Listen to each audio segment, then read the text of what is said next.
You carry weight that does not belong to you. Tonight, you will set it down.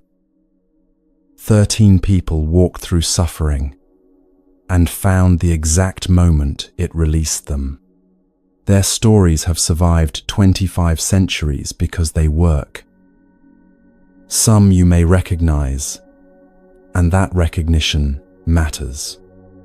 Each time you hear how Kisa Gotami discovered she was not alone, or how Sona learned to stop pushing until he broke, the teaching lands differently. Your life has changed. The weight you carry now is not the weight you carried yesterday. These are not lessons to memorize. They are doorways you walk through. Right now, wherever you are, lying in darkness in Chicago, sitting in afternoon light in Singapore, stealing quiet minutes in your car in Manchester, notice that you stopped. That stopping is already the beginning. The Buddha taught that suffering ends not when you gain something new, but when you release what you have been holding. Each story shows one person discovering what they could let go. Isolation, relentless striving, the need for certainty, clinging to what has passed, the belief you must save everyone, fear of change itself. By the end, you will know which burden to set down first. Your breath will slow before the first story ends. Your shoulders will drop before the second story finishes. This is not hope. This is what happens when you meet suffering that has already found its release. The first encounter begins now. A mother carries her dead child through the streets, desperate for medicine. What she finds transforms how she sees her grief.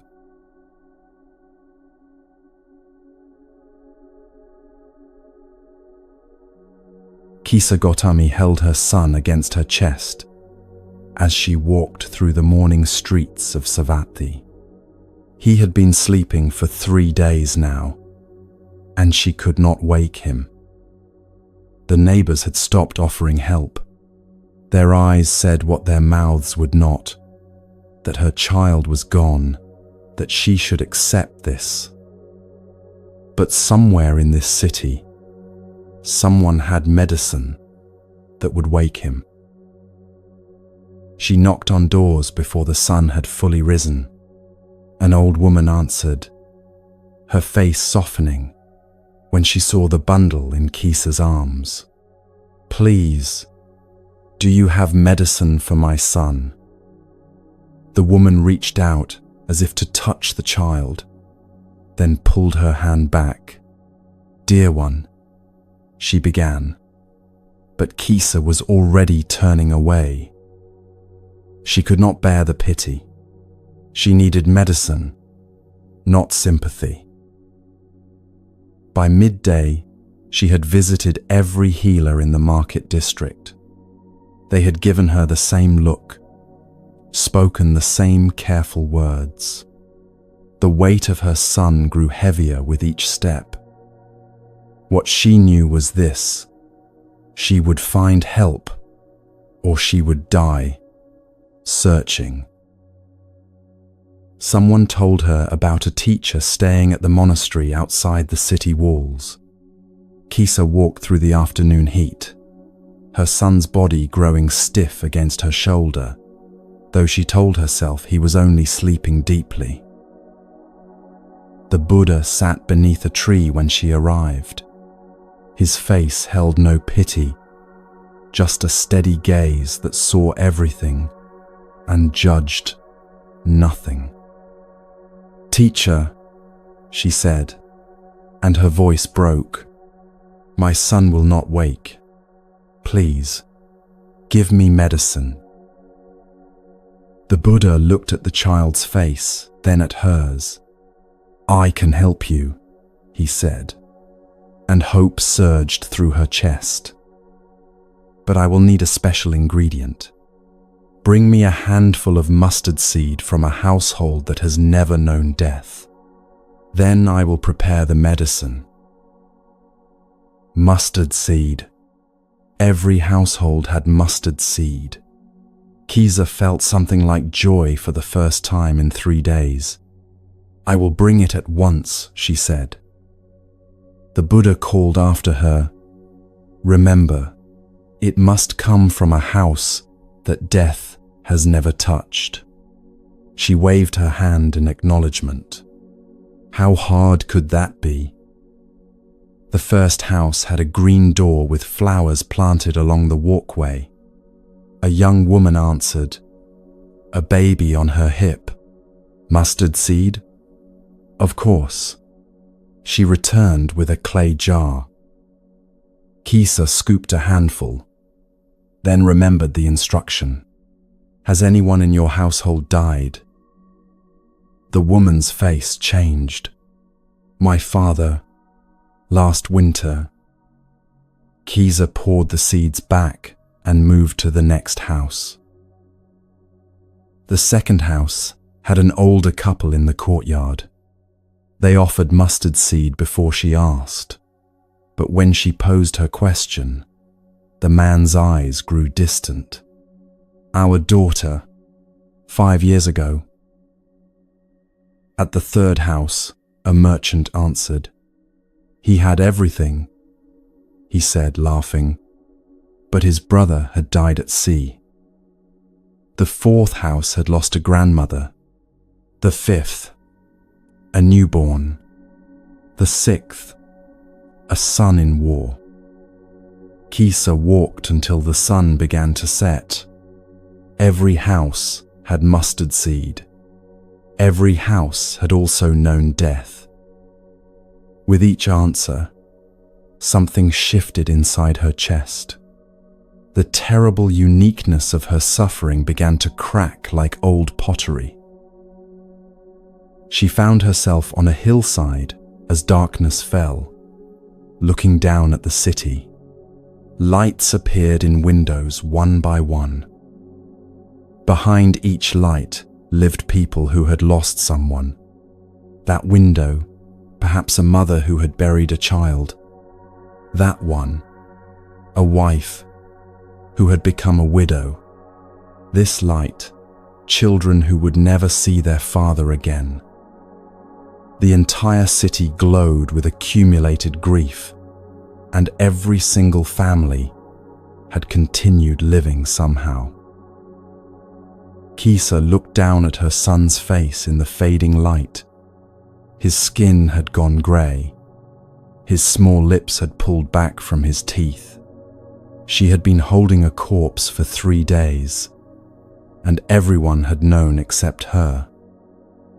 But now she knew. She did not scream or collapse. The terrible isolation that had surrounded her simply dissolved. She was not cursed. She was not being punished. She was human, and this was what happened to humans. They loved, they lost, they somehow continued. She found a grove of trees and dug a grave with her bare hands as the moon rose. She wrapped her son in her shawl and laid him in the earth as gently as if putting him to bed. She spoke to him as she covered him with soil, told him she loved him, that she was sorry she had not let him rest sooner. When she finished, her hands were bleeding and caked with dirt, but her chest felt strangely light. She walked back to the monastery as dawn broke. The Buddha sat in the same place. I could not find the mustard seed you asked for, she said. I know, he replied. There is no house anywhere that death has not touched. You have discovered the nature of life. Kisa knelt before him. Teach me, she said. I do not want to be so lost that I cannot see what is real. The Buddha accepted her as his student that morning. Years later, other monks would tell how she had a particular gift for comforting those who had lost loved ones, how she could sit with people in their grief without trying to fix them or rush them. She knew something they needed to know. You may have heard this story before, but each time you hear it, you bring different grief. When Kisa walked from house to house, she was not learning that death is sad. She was learning that the pain you feel is the pain humans have always felt. When you lose someone you love, when a relationship ends, when a dream dies, you join an ancient fellowship that stretches back to the beginning of human consciousness. The modern world hides death carefully. We tuck it away in hospitals and funeral homes, speak of it in hushed voices. We scroll through feeds where everyone seems perpetually happy, untouched by real suffering. We create the same illusion Kisa lived under, that somewhere exist households death has never entered. When death arrives at our door, we feel uniquely cursed. Walk through your neighborhood tonight and look at the lit windows. Behind each one lives someone who has lost something irreplaceable. The quiet man who waters his garden buried his wife 2 years ago. The woman who drives past each morning lost her sister to cancer. The teenager shooting baskets in the driveway will never meet his grandfather. Not one house stands untouched. This is not meant to depress you, but to connect you. When you sit with your own grief, you are not sitting alone.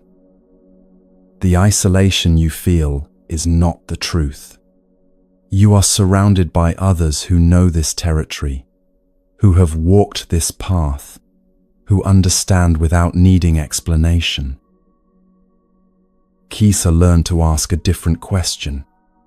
Instead of, "Why is this happening to me?" she began to ask, "How do humans bear this?" The first question has no good answer and leads only to more suffering. The second connects you to everyone who has ever had to continue living after loss. When you ask how humans bear this, you discover they bear it together, that sharing grief somehow makes it lighter even though nothing about the loss has changed. The Buddha did not give Kisa medicine to wake her dead child, because no such medicine exists.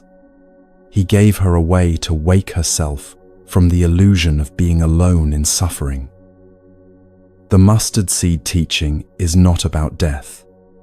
It is about connection.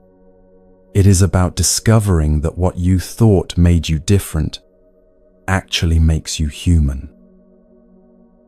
Years later, Kisa would sit with newly grieving mothers and say very little. She did not offer platitudes about time healing wounds or loved ones being in better places. She simply sat with them in their rawness, in their disbelief, in their rage at a world that continues spinning when their world has stopped. Her presence said what words could not. "I know this place. I have walked this ground. You will survive this not because you are strong, but because humans always have, and I am here to remind you that you are not alone." This is the first release. Understanding that your suffering connects you to every human who has ever lived, rather than separating you from them. The weight you carry is not yours alone. It is the weight of being human, of loving in a world where everything is temporary, and millions of people right now are carrying it with you. They are there, behind their own lit windows, bearing what you are bearing, continuing as you will continue. The next encounter shows what happens when we try to continue by pushing too hard, by burning ourselves out in the effort to outrun pain.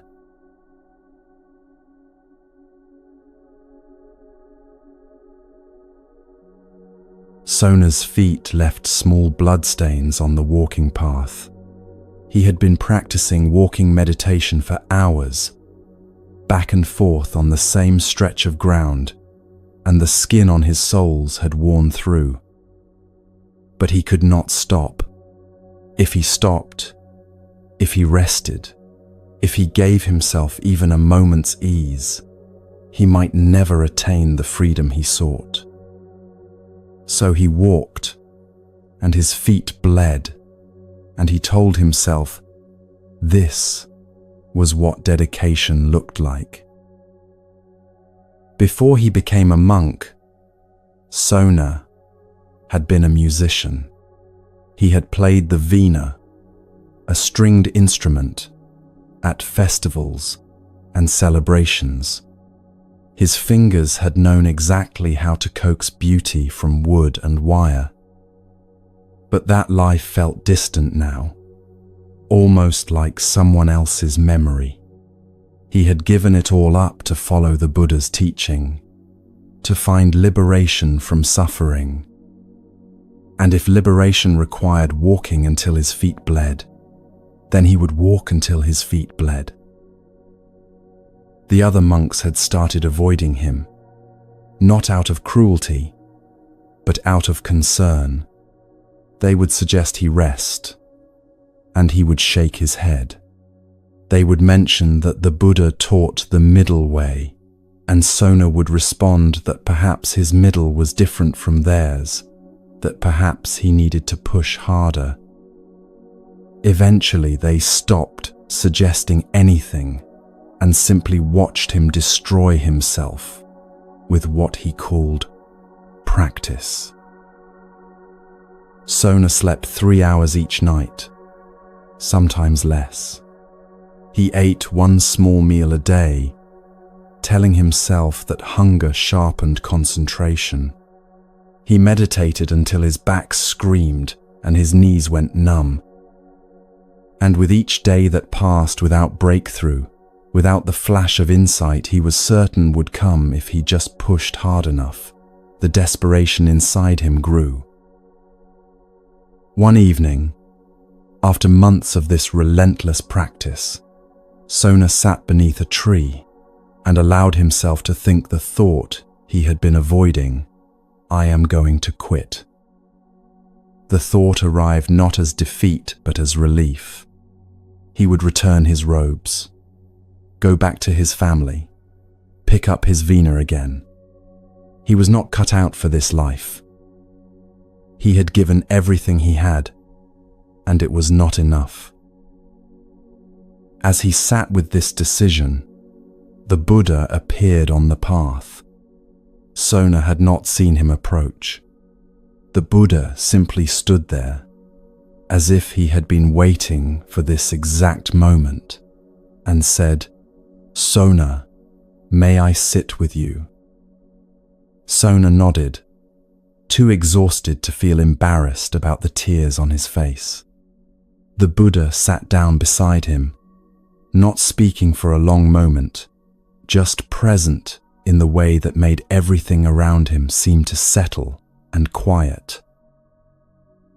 Then the Buddha asked, "Before you became a monk, what did you do?" Sona wiped his eyes.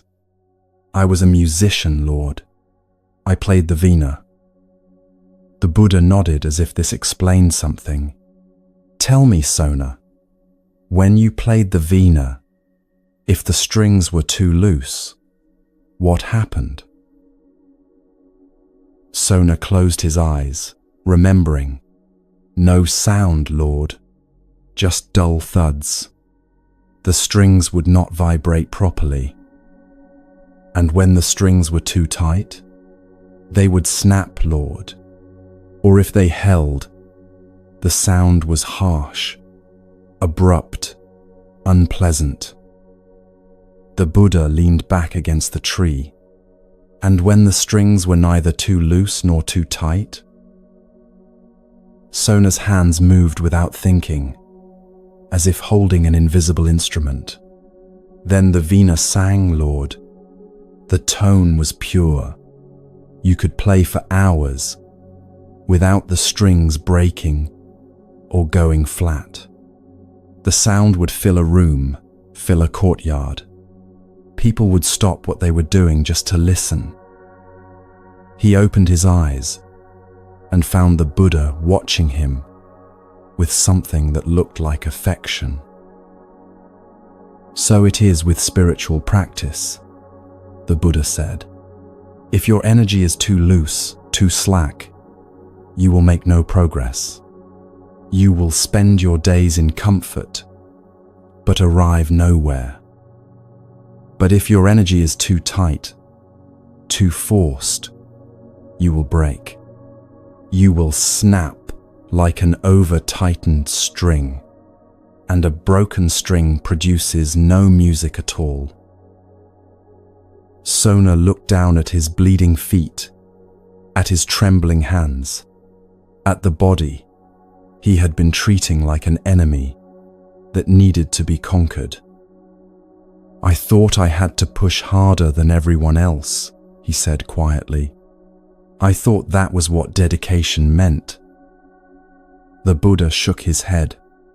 Dedication means finding the tension that allows you to continue, not the tension that breaks you before you arrive.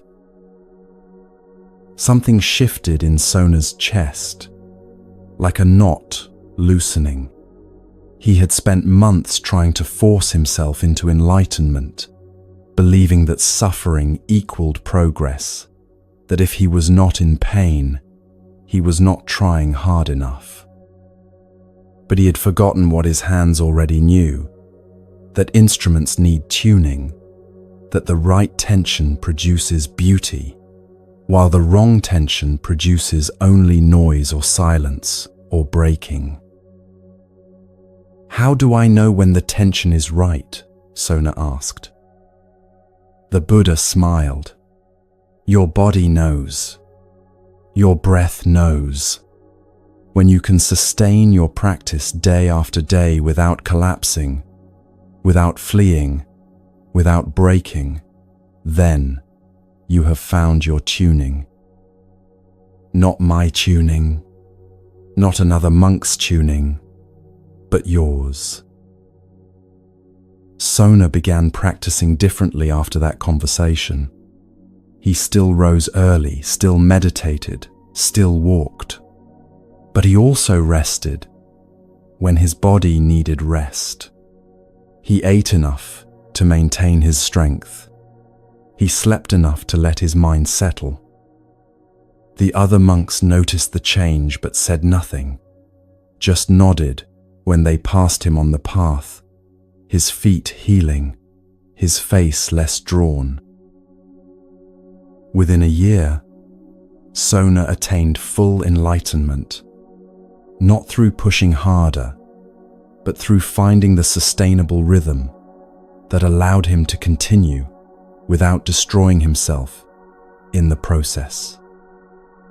He would later teach this same lesson to other monks who came to him burning out, and he would always ask them, if you were tuning a veena, would you tighten the strings until they snapped?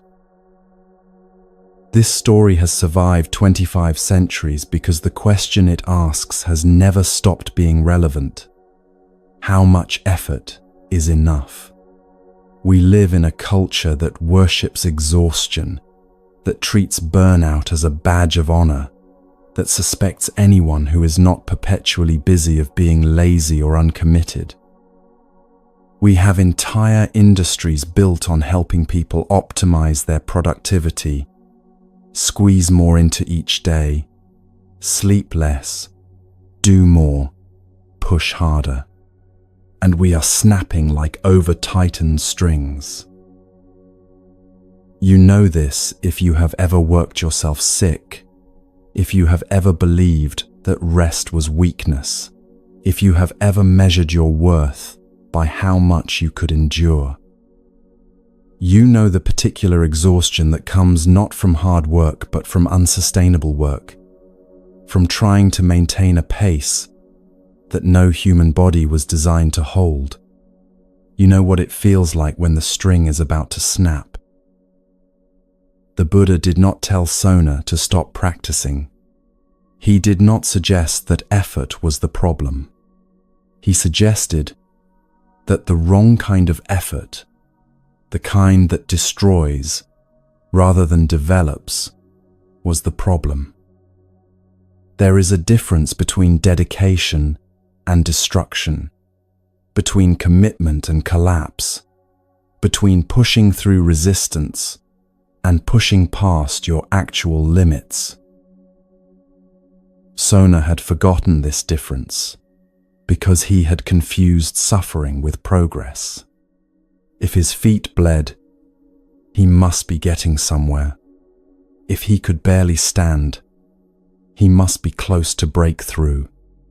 But suffering is not the same as growth, and pain is not proof of dedication. Sometimes pain is just your body telling you that you are damaging yourself, that the string is too tight, that you need to adjust before you break.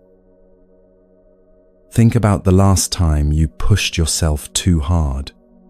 Maybe it was at work, taking on more than any person could reasonably handle, because saying no felt like failure. Maybe it was in a relationship, trying to be everything for someone else while neglecting yourself completely. Maybe it was in your own expectations, holding yourself to standards that would break anyone. What did that feel like in your body? What happened to your sleep, your appetite, your ability to feel anything besides exhaustion? Now ask yourself the question the Buddha asked Sona: could you sustain that pace indefinitely?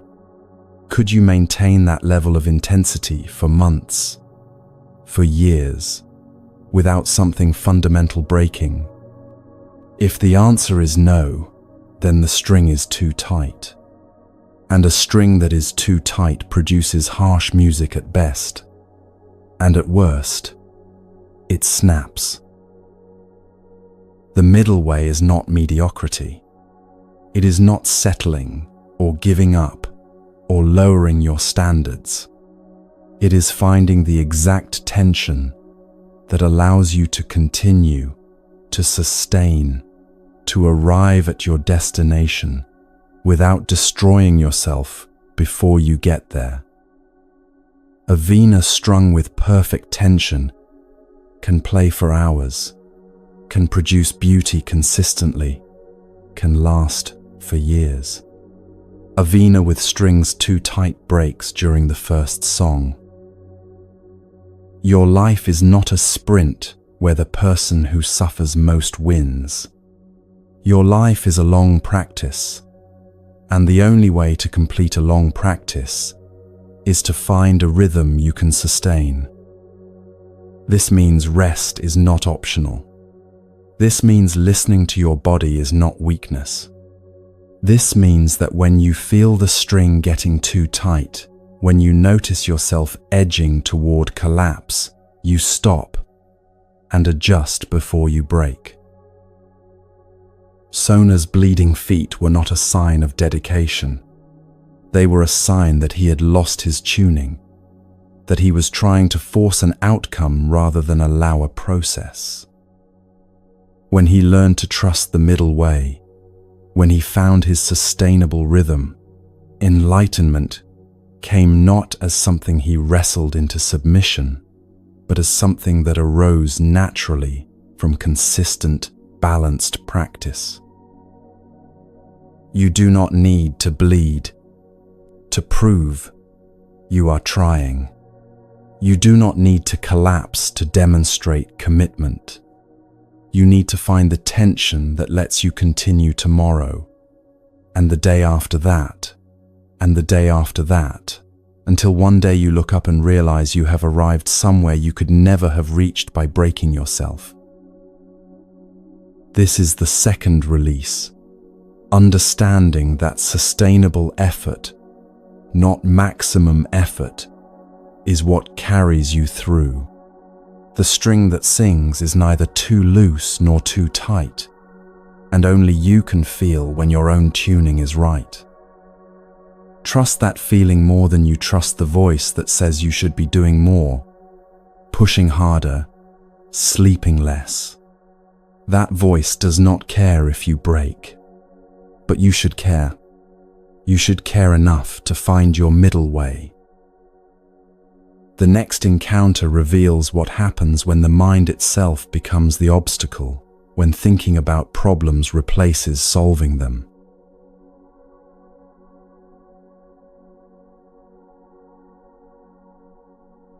Malunkyaputta had questions, and the questions were eating him alive. Every night as he lay down to sleep, they circled his mind like vultures. Is the universe finite or infinite? Does an enlightened being exist after death or not? Is the body different from consciousness or the same? These were not idle curiosities. They felt urgent, essential, like the foundation upon which everything else rested. How could he practice if he did not understand the nature of existence itself? He had been a monk for 3 years now, and the Buddha had never answered these questions. Malunkyaputta had asked them directly, had posed them to senior monks, had waited for a teaching that would finally address what seemed to him the most important issues of all. But the Buddha spoke instead about suffering, about craving, about the path to liberation. He talked about what to do, not what to believe about cosmic mysteries. And this felt to Malunkyaputta like an evasion, like the Buddha was withholding the real teaching. So one afternoon, after weeks of sleepless nights and mounting frustration, Malunkyaputta went to the Buddha with an ultimatum. He found him sitting beneath a tree, and without the usual courtesies, he said, "Lord, I need answers to certain questions, or I cannot continue as your student."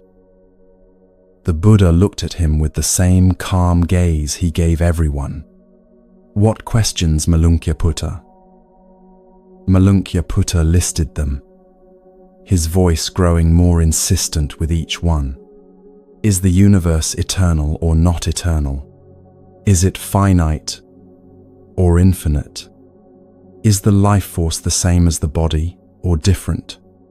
Does the enlightened one exist after death, not exist, both, or neither? He took a breath. If you will answer these questions, I will continue as your disciple. If you will not answer them, then I must leave the Sangha. The Buddha let the words settle in the air between them. Then he asked, "Malunkyaputta, when you came to me and asked to be ordained, did I promise to answer these questions?" Malunkyaputta shifted his weight. "No, Lord." "Did you say to me, I will live the spiritual life under the Buddha only if he explains to me whether the universe is eternal or not eternal?" "No, Lord." "Then why," the Buddha said gently, "do you now demand what was never promised?" Malunkyaputta had no answer to this, but the question still burned in him. "Lord, these matters seem fundamental. How can I practice without understanding them?" The Buddha leaned back against the tree. Let me tell you a story, Malankya-Putta. Suppose a man is struck by a poisoned arrow. His friends and relatives bring a surgeon to remove it. But the man says, "Wait, I will not let this arrow be removed until I know who shot me. What is his name? What clan does he belong to? Is he tall or short, dark or fair?" The Buddha's voice took on a rhythm, painting the scene. The man continues, "What kind of bow did he use? What kind of bowstring? What kind of arrow shaft? What kind of feathers fletched the arrow? What kind of arrowhead? I will not allow treatment until I know all of this." Malankya-Putta could see where this was going, but the Buddha continued. "What would happen to that man, Malankya-Putta?" "He would die, Lord," Malankya-Putta said quietly. "He would die before all those questions could be answered." "Exactly," the Buddha said. "So too, if someone says, 'I will not live the spiritual life under the Buddha until he explains whether the universe is eternal or not eternal,' that person would die before these things could be explained." The Buddha shifted forward, and his voice grew more direct. "Whether the universe is eternal or not eternal, Malankya-Putta, there is still birth, aging, death, sorrow, pain, and despair. I teach the end of these things in this very life. Whether the universe is finite or infinite, you still suffer. Whether consciousness is the same as the body or different, you still experience craving, aversion, and delusion. Will knowing the answers to your questions remove the arrow of suffering from your heart?" Malankya-Putta sat with this. The honest answer was no.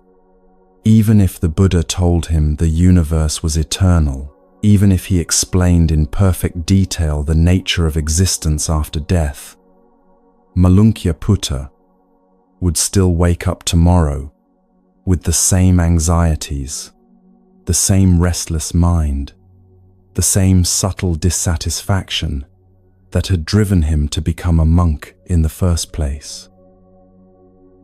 "What I teach is this," the Buddha said. "This is suffering. This is the origin of suffering. This is the cessation of suffering. This is the path leading to the cessation of suffering. Why do I teach this and not other things? Because this is useful. This leads to the end of suffering, to peace, to direct knowledge, to liberation. Your metaphysical questions do not lead there. They lead only to more questions, more speculation, more mental proliferation." Malankya-Putta felt something crack open in his chest, and with it came embarrassment, but also relief.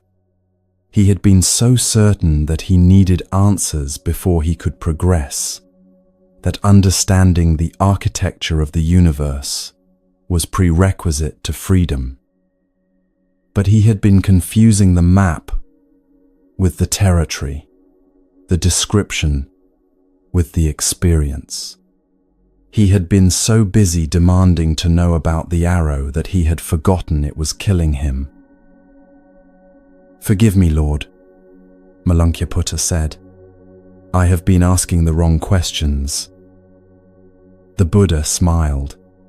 "There are no wrong questions, Malankya-Putta. Only questions that help, and questions that do not help. You are free to spend your life contemplating whether the universe has an edge or goes on forever. But while you contemplate, the arrow remains and the poison spreads." Malunkyaputta returned to his practice after that conversation, and the questions that had consumed him slowly lost their urgency. They did not disappear. Occasionally they would arise, especially late at night when his mind wandered. But he learned to recognize them for what they were, not essential inquiries, but habitual patterns of thinking, ways his mind distracted itself from the harder work of actually transforming. You know this pattern if you have ever lost hours to spiraling questions that have no satisfying answers. If you have ever researched endlessly instead of acting, planned perpetually instead of beginning, demanded certainty before taking a single step. The questions feel important, feel urgent, feel like the responsible thing to ask before proceeding. But often they are just sophisticated forms of avoidance. What is my purpose? What if I am making the wrong choice? What does it all mean? How can I know for sure?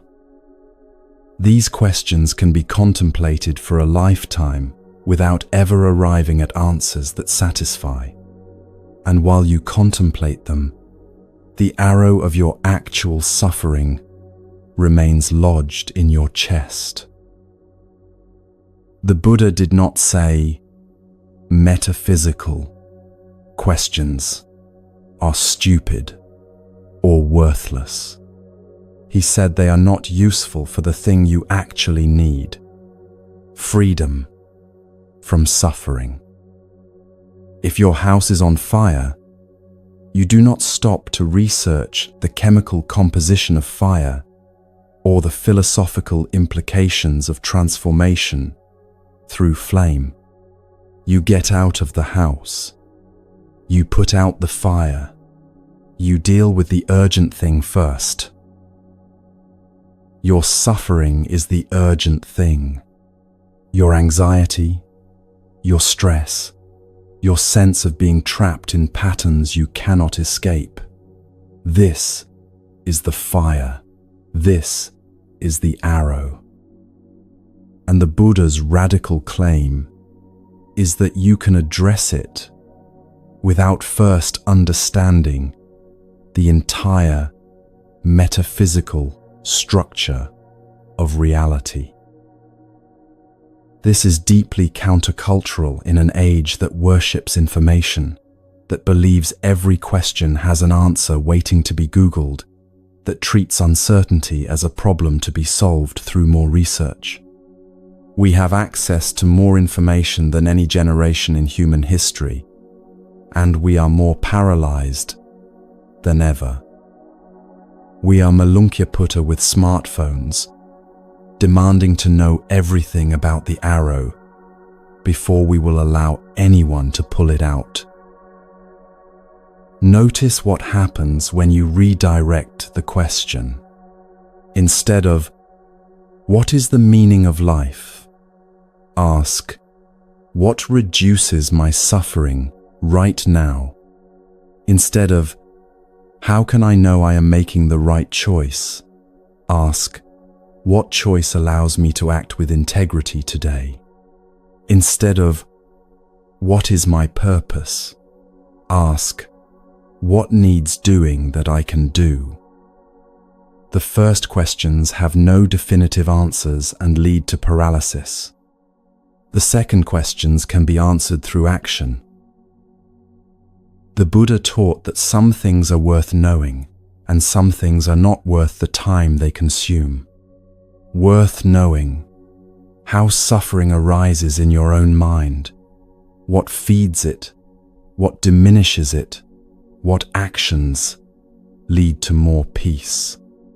Not worth the time: whether the universe had a beginning, what happens after death to enlightened beings, whether consciousness is generated by the body or independent of it. Not because these questions are meaningless, but because, answering them does not remove your suffering. Malunkyaputta eventually became fully liberated, and when he did, the old questions still had no cosmic answers, but they also no longer mattered. He had discovered something more valuable than knowledge about the structure of reality. He had discovered freedom within reality, however it is structured. The arrow was gone. The poison had been neutralized, and it turned out you could live without knowing who shot the arrow or whether the universe has edges. This is the third release, understanding that some questions serve liberation and some serve only endless questioning. Your suffering is real and present. The tools for addressing it are available. You do not need permission from the cosmos to begin. You do not need absolute certainty about metaphysics to take the next right action. You need only to recognize the arrow, acknowledge the poison, and allow the healing that becomes possible when you stop demanding answers that will not heal you. But even after you stop asking useless questions, you may still be holding on to what once served you well, but now weighs you down.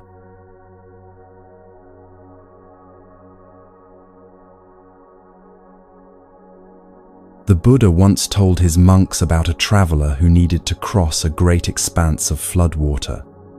There was no bridge, no boat, no ferry waiting. On this side, danger and uncertainty. On the far shore, safety and continuation of the journey. The water between them was wide and treacherous, filled with debris from recent storms. The traveler assessed the situation and made a decision. He would build a raft. He gathered branches and logs, vines and grasses, whatever he could find along the shore. He worked for hours, binding the materials together, testing the structure, making sure it would hold his weight. His hands blistered from the work. His back ached from bending and lifting. But finally, he had something that would float, that would carry him across. The crossing was difficult. The current pulled at the raft, trying to drag it downstream. Waves washed over the surface, soaking him to the skin. Floating debris crashed into the sides, nearly breaking the bindings he had worked so hard to secure. But he held on, paddled with a makeshift oar, and slowly made his way to the other shore. When he finally dragged himself onto dry land, exhausted and shaking, he lay there for a long moment, feeling nothing but gratitude for the raft. It had saved his life. Without it, he would have drowned or been swept away by the current. As he caught his breath and looked at the crude structure that had carried him safely across, a thought arose. This raft is precious to me. I worked hard to make it. It saved my life. I should take it with me. So the traveler hoisted the raft onto his shoulders. Or perhaps he balanced it on his head. The Buddha told the story both ways, and both images are equally absurd. The man then continued his journey on dry land, carrying the heavy, dripping raft with him, the branches catching on trees, the weight making his neck ache, other travelers staring at him as he passed. The Buddha paused here and asked his monks, "What do you think? Would that man be acting wisely? The monks laughed and said no, of course not. The raft had served its purpose. It belonged at the water's edge, either left for the next person who needed to cross, or pulled ashore and honored for its service. But carrying it on land made no sense. On land, it was not a raft anymore. It was just dead weight. Just so, the Buddha said, the teachings I give you are like a raft. They are for crossing over, not for holding on to. Even the teachings themselves should be let go when they have served their purpose, much more so the things that are not the teachings at all. This story has a surface meaning about spiritual teachings, about not clinging even to helpful philosophies once they have done their work. But it cuts deeper than that. It speaks to everything we carry past its usefulness, everything we hold on to because it once saved us, everything we cannot release because we confuse loyalty with imprisonment. Think about the relationship that rescued you from loneliness 10 years ago, but now feels like a cage.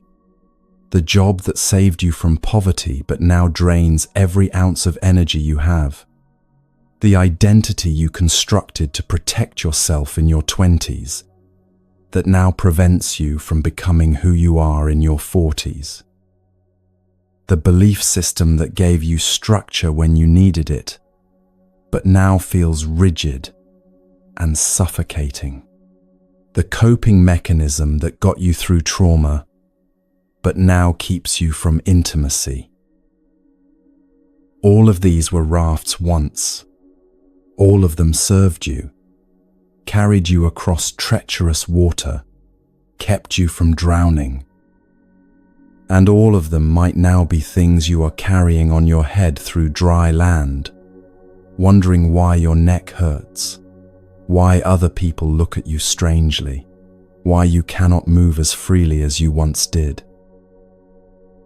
The difficulty is this: gratitude and clinging feel almost identical. Both involve holding close. Both involve not wanting to lose something valuable. But gratitude can say, "Thank you for getting me across," and set something down. Clinging says, "I cannot survive without this," and holds on past all reason. The traveler in the story was not wrong to value the raft. The raft was genuinely valuable, genuinely life-saving. The error was in failing to recognize when the context changed, when what was useful in water became useless on land.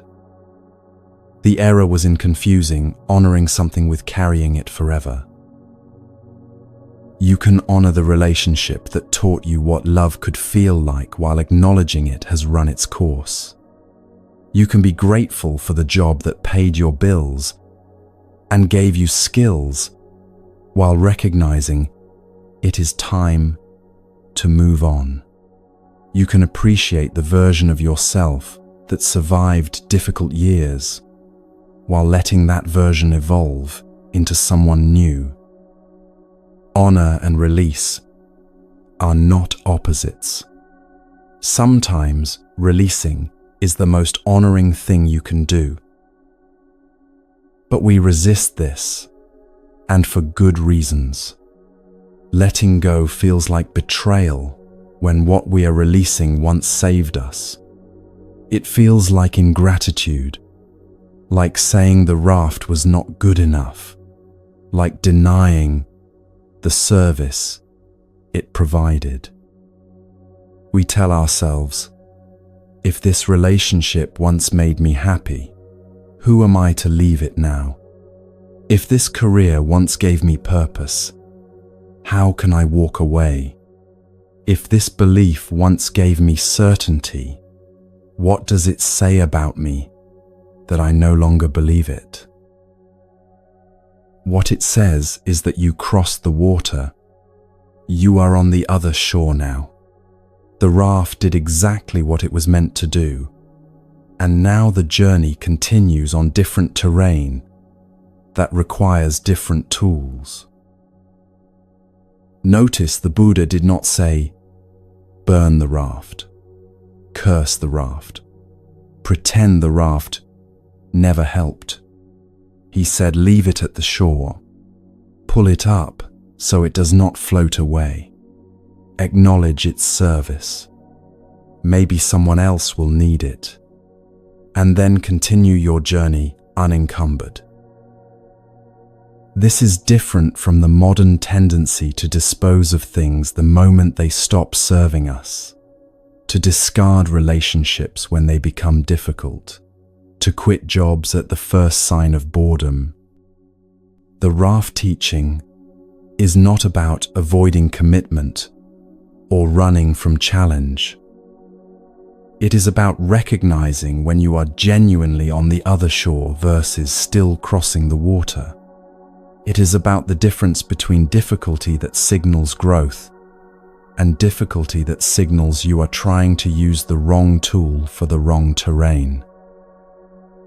How do you know the difference?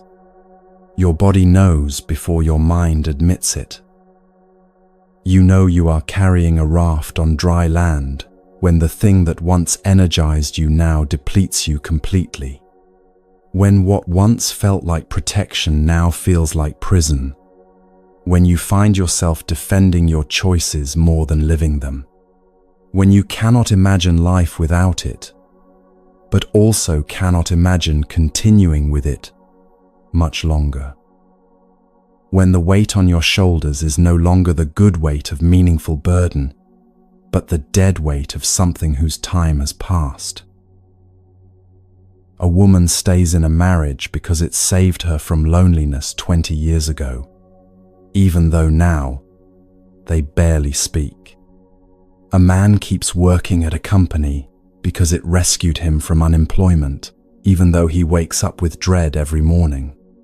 Someone clings to a self-image built in youth because it protected them from vulnerability, even though it now prevents them from being seen. All rafts, all once necessary, all now being carried where they no longer belong. The teaching asks, can you set it down? Can you honor what it did for you and still release it? Can you trust that you do not need to carry across dry land what you needed to cross water?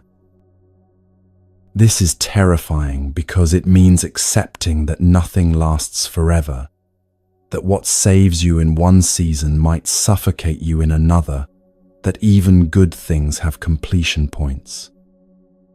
It means trusting that you will find new tools for new terrain, that you will not be left helpless without the raft, even though the raft genuinely saved you once.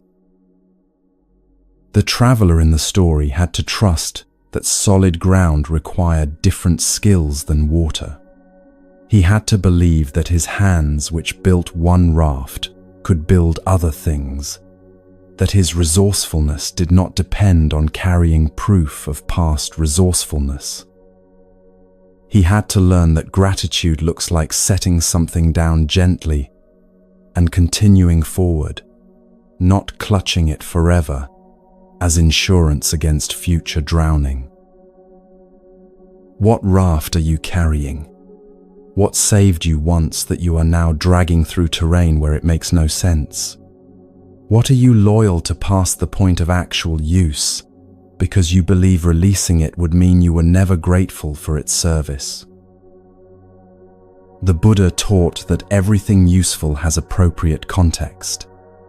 The raft is perfect in water and absurd on land. Neither fact diminishes the raft. It simply means the raft is not universal, not required forever, not meant to be carried as proof of your journey, but used during your journey, and then honored by letting it serve its purpose fully and completely, which includes ending. When you set down the raft, your hands are free, your shoulders drop, your neck stops aching. You can move faster, turn more easily, pick up new things when new things are needed. And the raft remains what it always was, something that carried you across when you needed carrying, something that deserves your gratitude precisely because it did its work so well that you made it to the other shore. This is the fourth release, learning to honor what helped you by letting it complete its service rather than forcing it to serve forever in contexts where it no longer fits. Gratitude does not mean carrying something until you collapse. It means recognizing when the crossing is finished and the raft belongs at the water's edge, serving its purpose by being exactly what it was meant to be and nothing more. But what happens when you cannot let go because you believe everyone else depends on you to hold everything together?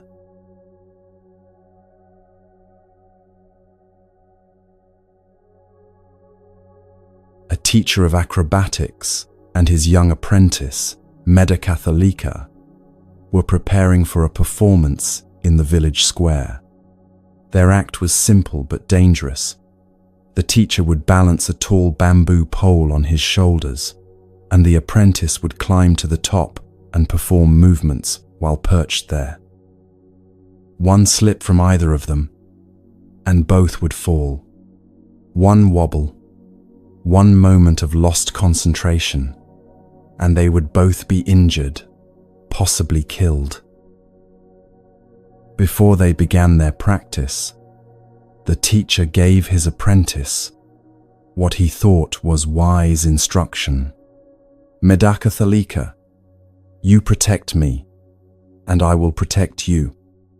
This way, guarding one another, we will display our skill, make a good profit, and come down safely from the bamboo pole. It sounded reasonable, even caring. It sounded like partnership, like the kind of mutual support that keeps people safe. But Anathapindika, young as she was, saw something her teacher had missed. She looked up at him and said, "That is not the way to do it, teacher. You should protect yourself, and I will protect myself. Thus, each guarding ourselves, we will display our skill, make a good profit, and come down safely from the bamboo pole." The Buddha later told this story to his monks and added, "It is just as the apprentice said. When you protect yourself, you protect others. When you protect others, you protect yourself." He was teaching something that runs counter to almost everything we are told about goodness, about sacrifice, about what it means to care for other people. We are taught from childhood that good people put others first, that mothers should sacrifice everything for children, that employees should stay late to help the team, that friends should drop everything when someone needs them.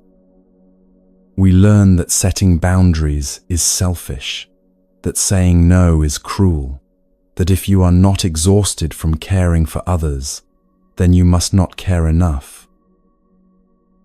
But Anathapindika understood something crucial. She could not protect her teacher. She was 20 feet in the air, balancing on a pole balanced on his shoulders. If she tried to watch him, instead of watching herself, if she worried about his footing, instead of her own balance, they would both fall. Her only way to keep him safe was to stay stable herself. This is not a metaphor. This is mechanics, physics, the basic architecture of interdependence. When you are connected to someone, when your stability affects their stability, your self-care becomes the foundation of their safety. When you collapse, everyone connected to you feels the impact. A parent who runs themselves into exhaustion, trying to give their children everything, cannot actually give their children what children most need. A parent who is present, regulated, capable of joy. A therapist who does not tend their own mental health cannot hold space for clients' suffering without eventually drowning in it. A caregiver who never rests becomes the one who needs care, and then who cares for the person they were caring for. You know this if you have ever tried to help someone while you yourself were falling apart. You know the particular desperation of reaching out to catch another person when you are not standing on solid ground. You know what happens. You both go down. The teacher's mistake was not his desire to protect his apprentice. His mistake was thinking protection works by watching the other person instead of by maintaining his own stability. If he focused on her balance up there, trying to shift his shoulders to correct her wobbles, he would lose his own footing. The pole would tilt. She would fall and bring him down with her. But if he focused entirely on planting his feet, on keeping his core stable, on maintaining his own center of gravity, then the pole stayed steady. And a steady pole gave her a stable platform to work from. His self-protection was her protection. Her self-protection was his protection, not because they did not care about each other, but precisely because they did. This is especially hard for people who have been praised for self-sacrifice, who have built entire identities around being the one who gives endlessly, who never complains, who always has energy for one more person's crisis. For them, Medicathalika's words sound like permission to be selfish, like abandoning the people who depend on them. But notice what Medicathalika was not saying. She was not saying, "I will take care of myself, and you can fall. I do not care what happens to you." She was saying, "The way I take care of you is by taking care of myself, because we are structurally connected, and my stability is your stability." There is a difference between self-care and selfishness that you can feel in your body if you pay attention. Selfishness hoards resources while others are genuinely in need. Selfishness says, "I refuse to help, even though I easily could, because your suffering is not my problem." Self-care says, "I cannot help right now because I am not stable enough, and if I try to help from this place, we will both fall." Selfishness comes from a place of abundance, refusing to share. Self-care comes from a place of depletion, acknowledging limits. You know which one you are doing. Your body knows, even when your mind tries to justify. When you say no to something because you genuinely do not have capacity, your body relaxes slightly. When you say no because you do not want to share resources you have, your body tenses with defensiveness. When you rest because you need rest, there is ease even in the guilt. When you avoid because you do not want to deal with difficulty, there is agitation even in the relief. The bamboo pole teaching asks you to examine your actual structural position. Are you the one holding the pole, the one balancing on top, or somewhere in between? And what does your position require for everyone's safety? If you are the pole holder and you try to catch the person above you when they start to fall, you both go down. If you are the one balanced above and you try to steady the person below you, you lose your own balance and fall onto them. The only way this works is if each person maintains their own position with full attention and presence. This does not mean isolation. This does not mean refusing all help or never depending on anyone. It means understanding that dependence works when each person brings their full structural integrity to the connection. The pole needs the ground to be stable. The person on top needs the pole to be stable. But the ground cannot stand for the pole, and the pole cannot balance for the person on top. Each element must do its own work.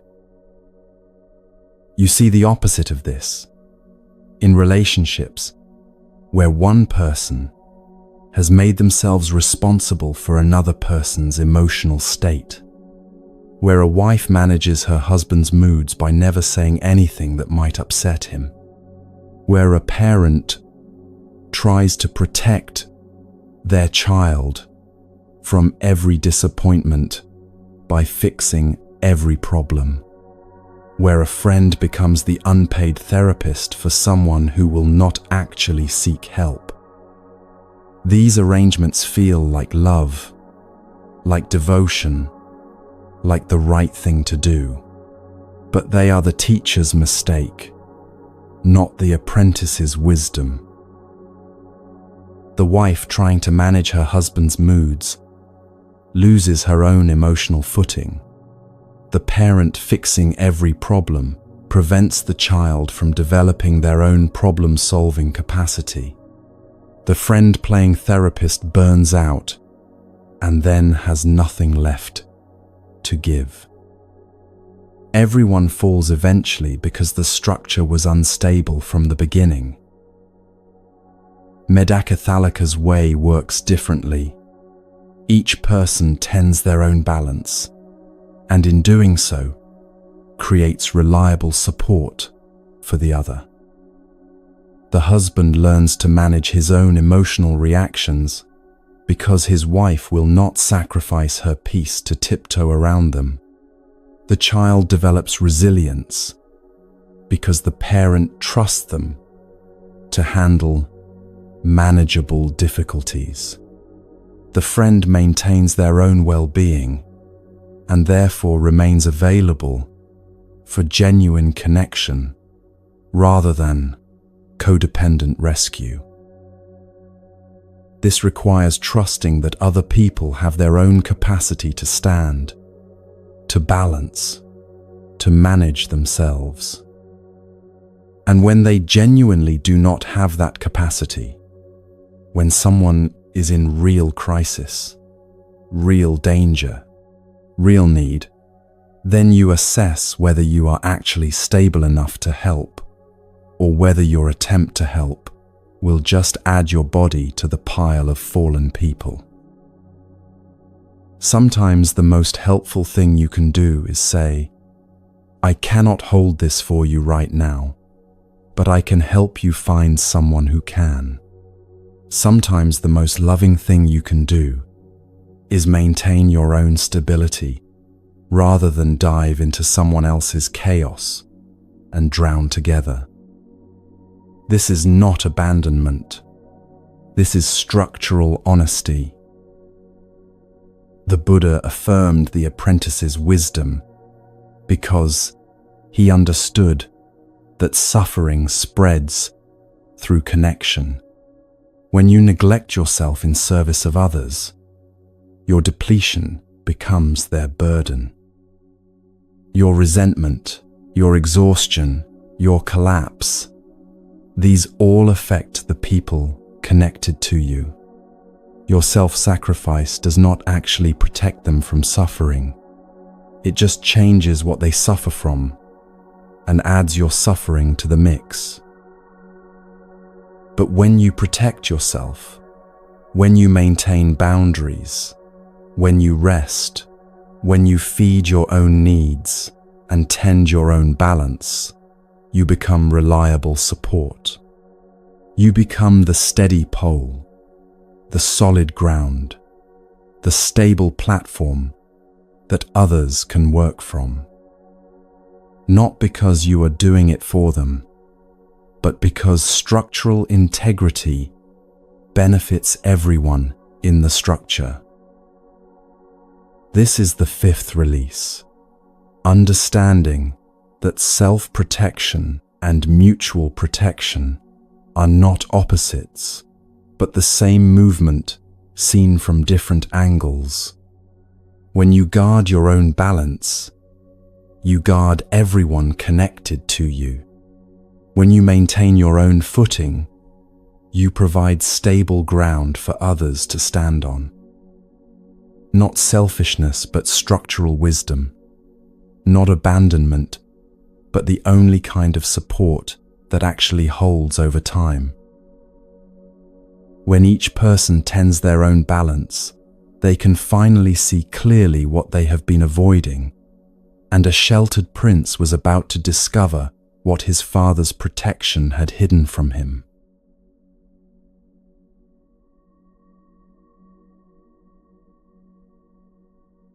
Siddhartha grew up behind walls, designed to keep reality out.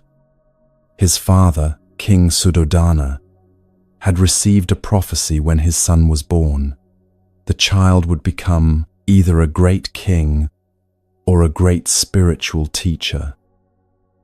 The father wanted a king, not a renunciant, so he made a decision.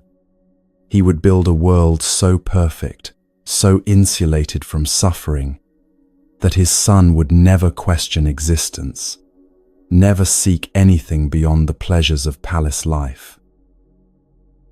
So Siddhartha's childhood was orchestrated like a beautiful play. 3 palaces, one for each season, each filled with every luxury imaginable. Musicians and dancers, the finest foods, the most beautiful companions. And most importantly, no old people, no sick people, no dead bodies, no evidence that life contained anything but youth and health and pleasure. The king's servants had instructions. When Siddhartha walked in the gardens, any wilted flowers were to be removed before he saw them. Any servant who showed signs of aging was to be replaced with younger staff. The prince was to see only perfection, only permanence, only the illusion that nothing ever changes or ends. And for 29 years, this worked. Siddhartha married, had a son, lived the life his father had designed for him. But something in him was restless, some vague sense that the walls were hiding something important. One day, Siddhartha asked his charioteer to take him beyond the palace grounds to see the city. His father agreed, but sent word ahead: clear the streets of anyone, old, sick, or dying. Maintain the illusion just a little longer. But you cannot control a city the way you can control a palace. And what happened next, the texts say, was arranged by devas, by gods who knew the prince needed to wake up. Whether gods or chance, or simply the impossibility of hiding reality forever, Siddhartha encountered what his father had spent 3 decades keeping from him. The first encounter was with an old person, bent back, white hair, skin loose and wrinkled, walking with difficulty. Siddhartha had never seen anything like this.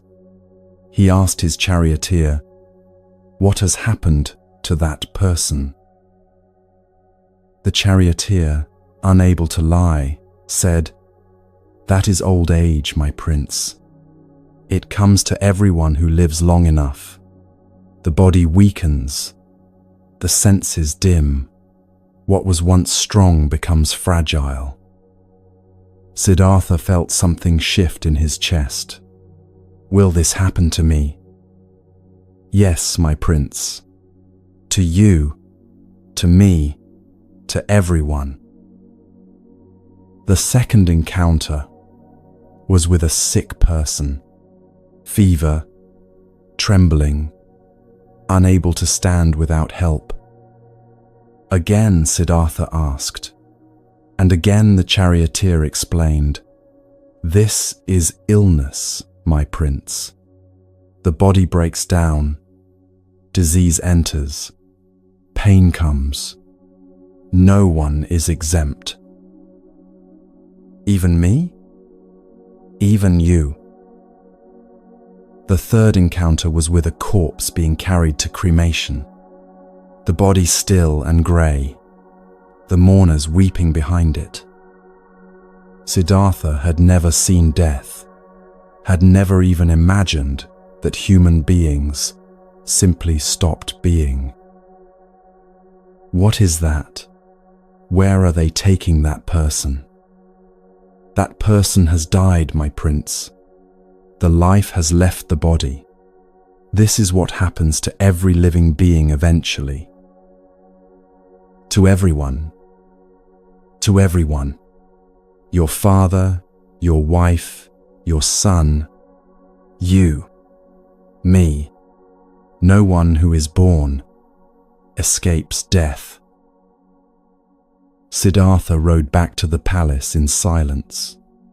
The musicians and dancers were there, the beautiful gardens, the perfect constructed world. But now he could not unsee what he had seen. Every young face would age. Every healthy body would sicken. Everyone he loved would die. And he would die too. The palace was not protection. It was just prettier scenery on the way to the same destination as everyone else. But there was a fourth encounter. Days later, still reeling, Siddhartha saw someone different, a wandering spiritual seeker. Shaved head, simple robes, a peaceful expression that stood in stark contrast to the anxiety Siddhartha now felt constantly. Who is that person? That is someone who has renounced the household life, my prince. Someone who seeks a way beyond aging, sickness, and death. Someone who looks for liberation from suffering. And Siddhartha understood. There were only 2 choices. He could return to the palace and pretend he had not seen what he had seen, live out his life in denial until the things he now knew were coming actually came. Or he could do what that peaceful seeker was doing, face reality directly and search for a way through it rather than around it. That night, Siddhartha left the palace. He kissed his sleeping wife and infant son goodbye, cut his hair, exchanged his royal clothes for simple robes, and walked away from everything his father had built to protect him from the truth. The story does not end there. We know Siddhartha eventually became the Buddha, that he found what he was looking for. But what matters for us is this: the moment he stopped pretending, the moment he let the walls fall and looked directly at impermanence, his real life began. You live in a palace too, though yours does not have 3 buildings and gardens. Your palace is built from busyness that keeps you from thinking about death, from social media feeds that show only curated permanence, from anti-aging creams and procedures that promise you can outrun time. It is built from the stories you tell yourself. That will not happen to me. I have plenty of time. I will deal with that later. Your palace has walls that keep certain thoughts out. The knowledge that your parents are aging and will die, that your own body is already in the process of breaking down, that the relationships you depend on will end either through distance or death. We work very hard to maintain these walls, to keep the 4th messenger visible and the first 3 hidden. But the messengers find you anyway. A diagnosis, a funeral, a birthday that hits differently, a moment when you catch your reflection and do not recognize how you have aged. The walls crack, reality seeps through, and you have Siddhartha's choice: patch the walls and pretend harder, or let them fall completely and see what is actually here. What Siddhartha discovered was not that impermanence is a problem to solve. It was that fighting impermanence is what creates suffering. The palace walls did not protect him from aging, sickness, and death. They just delayed his awareness of them, which meant when awareness came, it arrived as shock and betrayal rather than as simple reality. When you pretend your parents will live forever, their aging feels like a cruel surprise. When you pretend you will always be young and capable, your body's natural changes feel like personal failure. When you pretend relationships last eternally without effort or change, their endings feel like catastrophes. The palace walls do not prevent pain. They prevent you from meeting pain with preparedness, with acceptance, with the kind of grace that comes from looking directly at what is true. The 4th messenger is the crucial part of the story. Siddhartha did not encounter only suffering and then despair.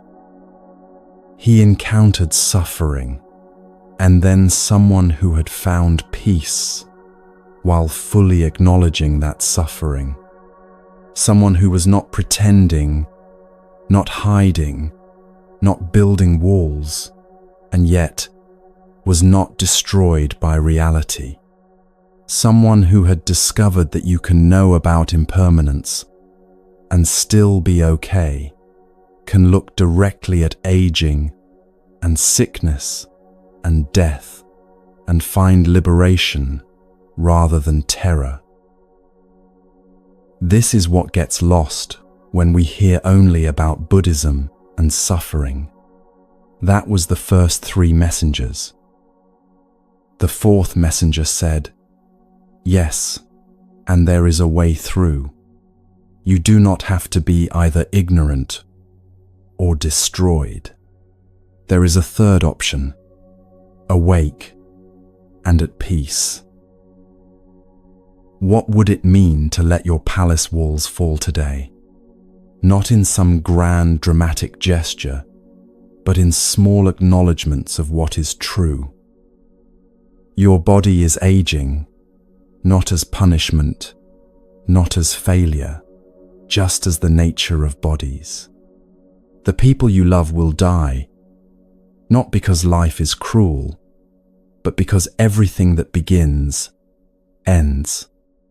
The self you were 10 years ago is already gone, and the self you are now will also change. These are not problems to solve.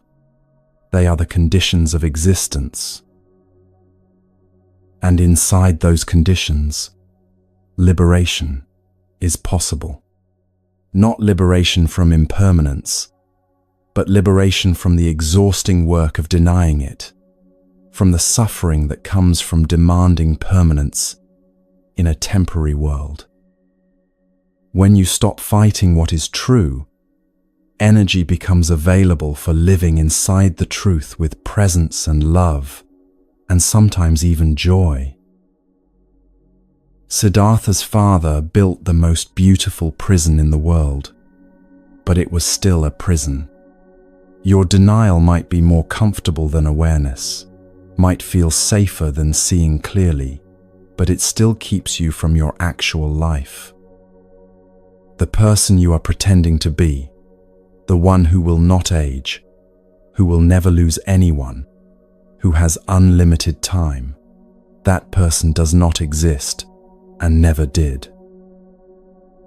The person who does exist is temporary, is already in motion toward change, is going to age and sicken and die and lose people and have their heart broken by impermanence over and over.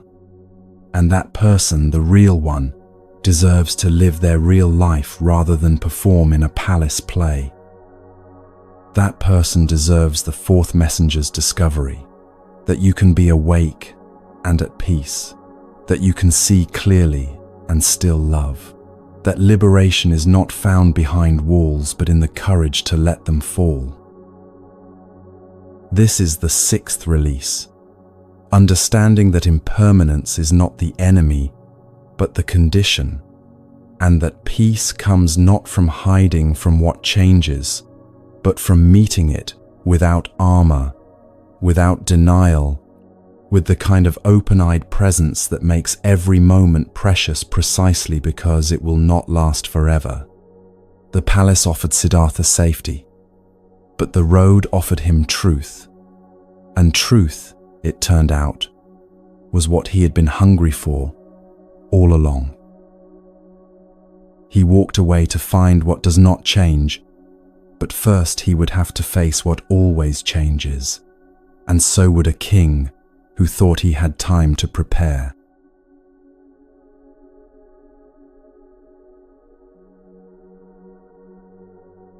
King Pasenadi ruled the kingdom of Kosala, and like most kings, he spent his days managing territory disputes, tax collection, military strategy, diplomatic relations.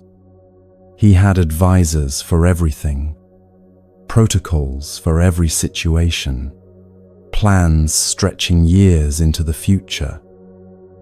He was good at his work, conscientious, always thinking 3 moves ahead.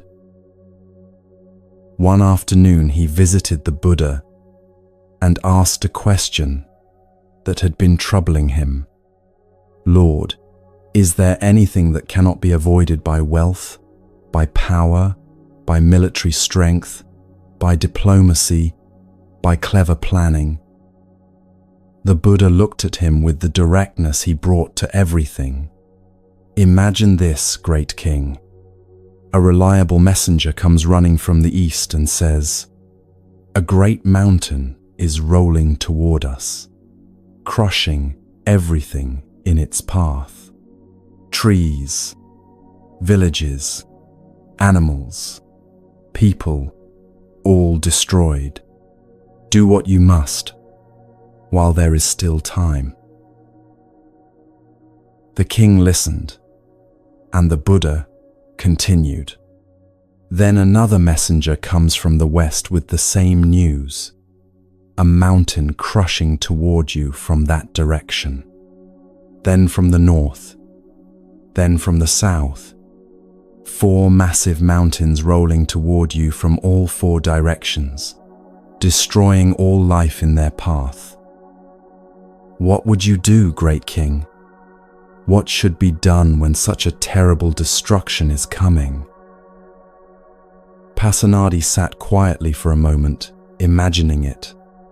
4 mountains closing in, nowhere to run, no escape possible.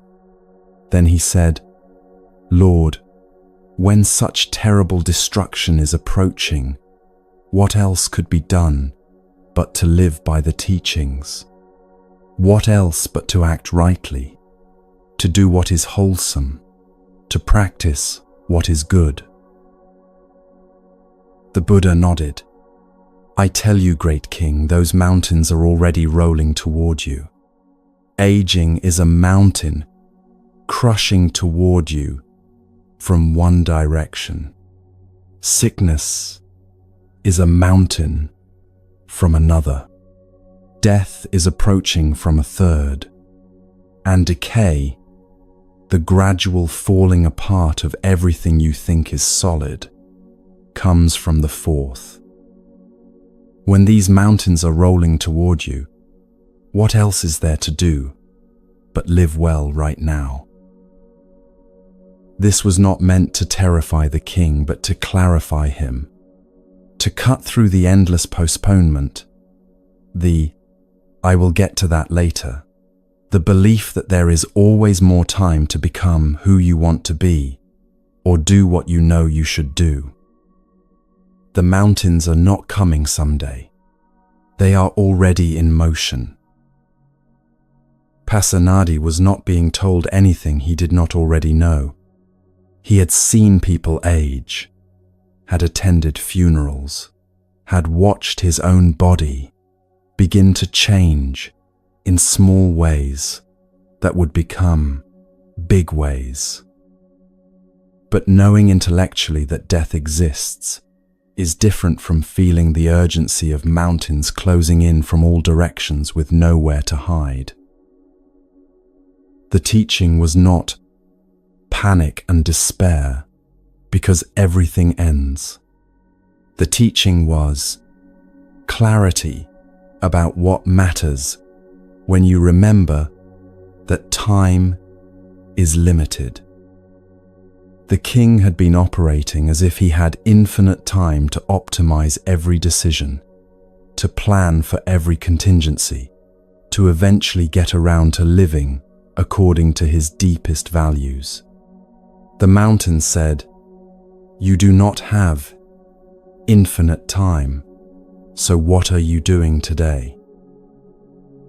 You feel this teaching differently at different stages of life. When you are 20, the mountains seem distant, almost theoretical.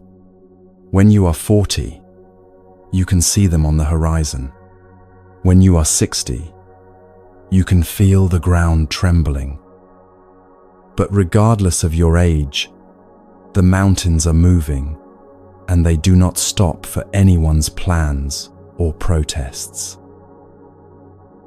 The Buddha was not being morbid or pessimistic. He was being practical. If you had a terminal diagnosis and 6 months to live, would you spend those months scrolling social media, avoiding difficult conversations, staying in situations that drain you? Probably not. You would suddenly become very clear about what deserves your attention and what does not. You would stop wasting time on trivial conflicts. You would tell people you love them. You would do the work you came here to do. The mountain teaching says, you do have a terminal diagnosis. Everyone does. You just do not know if you have 6 months or 6 decades, but the diagnosis is the same either way. this life will end, and you do not know when. So what are you waiting for? This is not the same as the anxiety-driven productivity culture that says you must optimize every moment, that rest is wasted time. The mountains do not care about your productivity.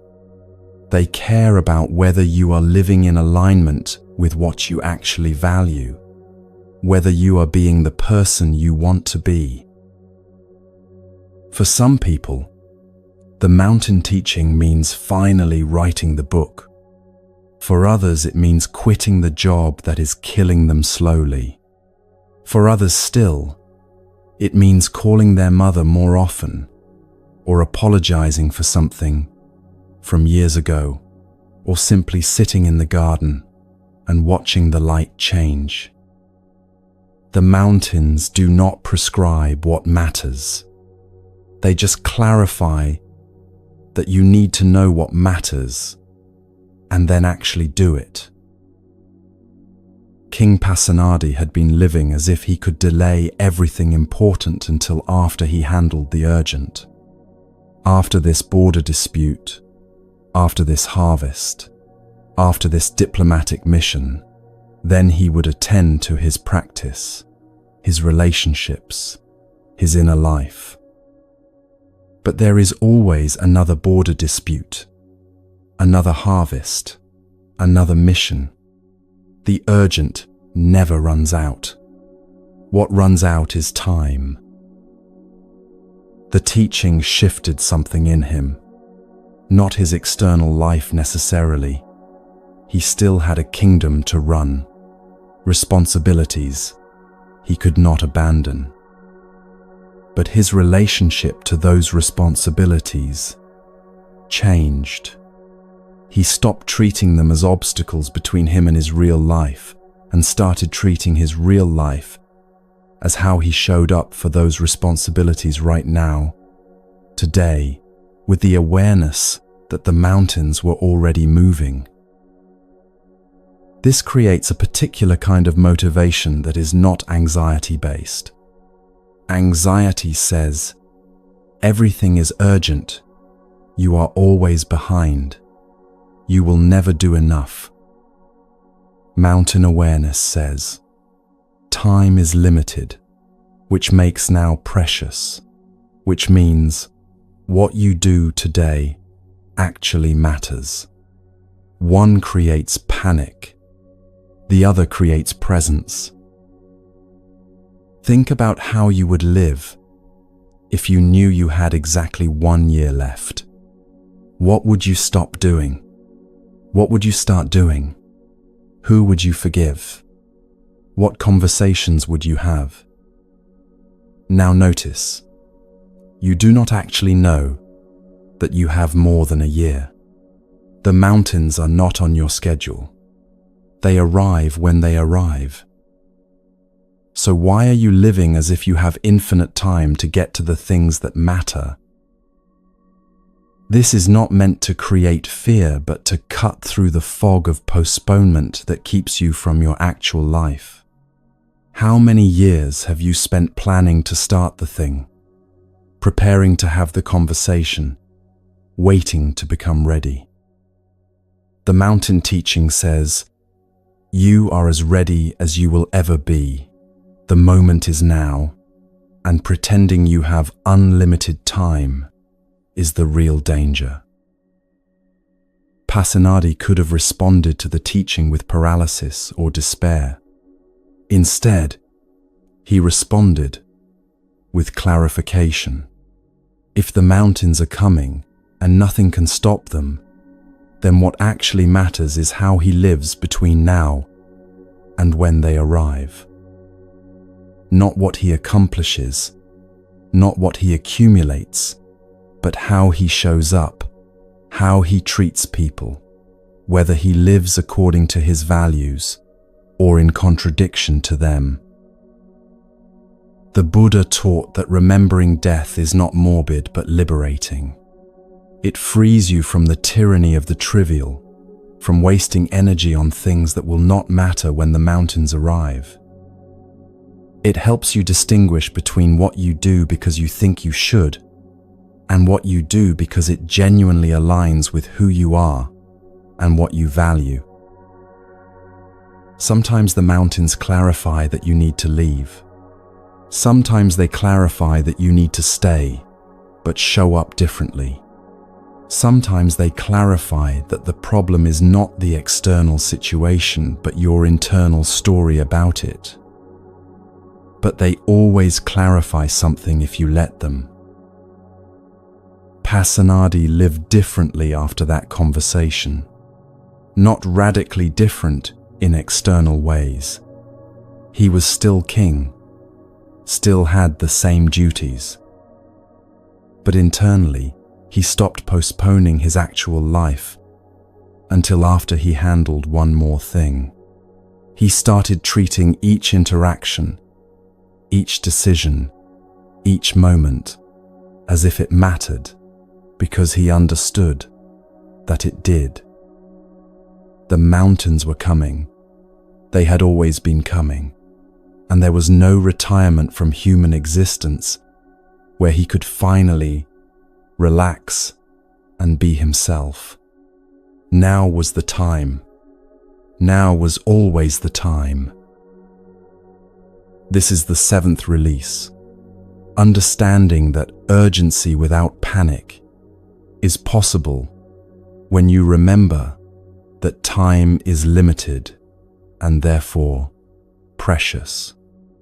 The mountains are not meant to terrify you into frantic activity or paralyze you with existential dread.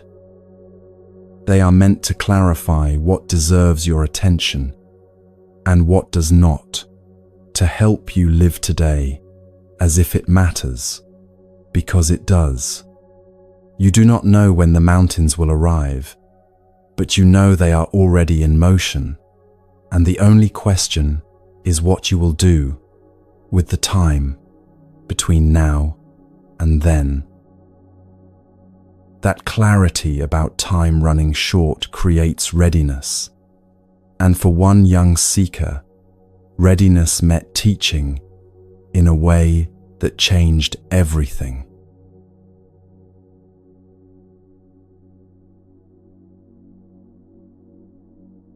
Upatissa was 20 years old and already exhausted by spiritual seeking.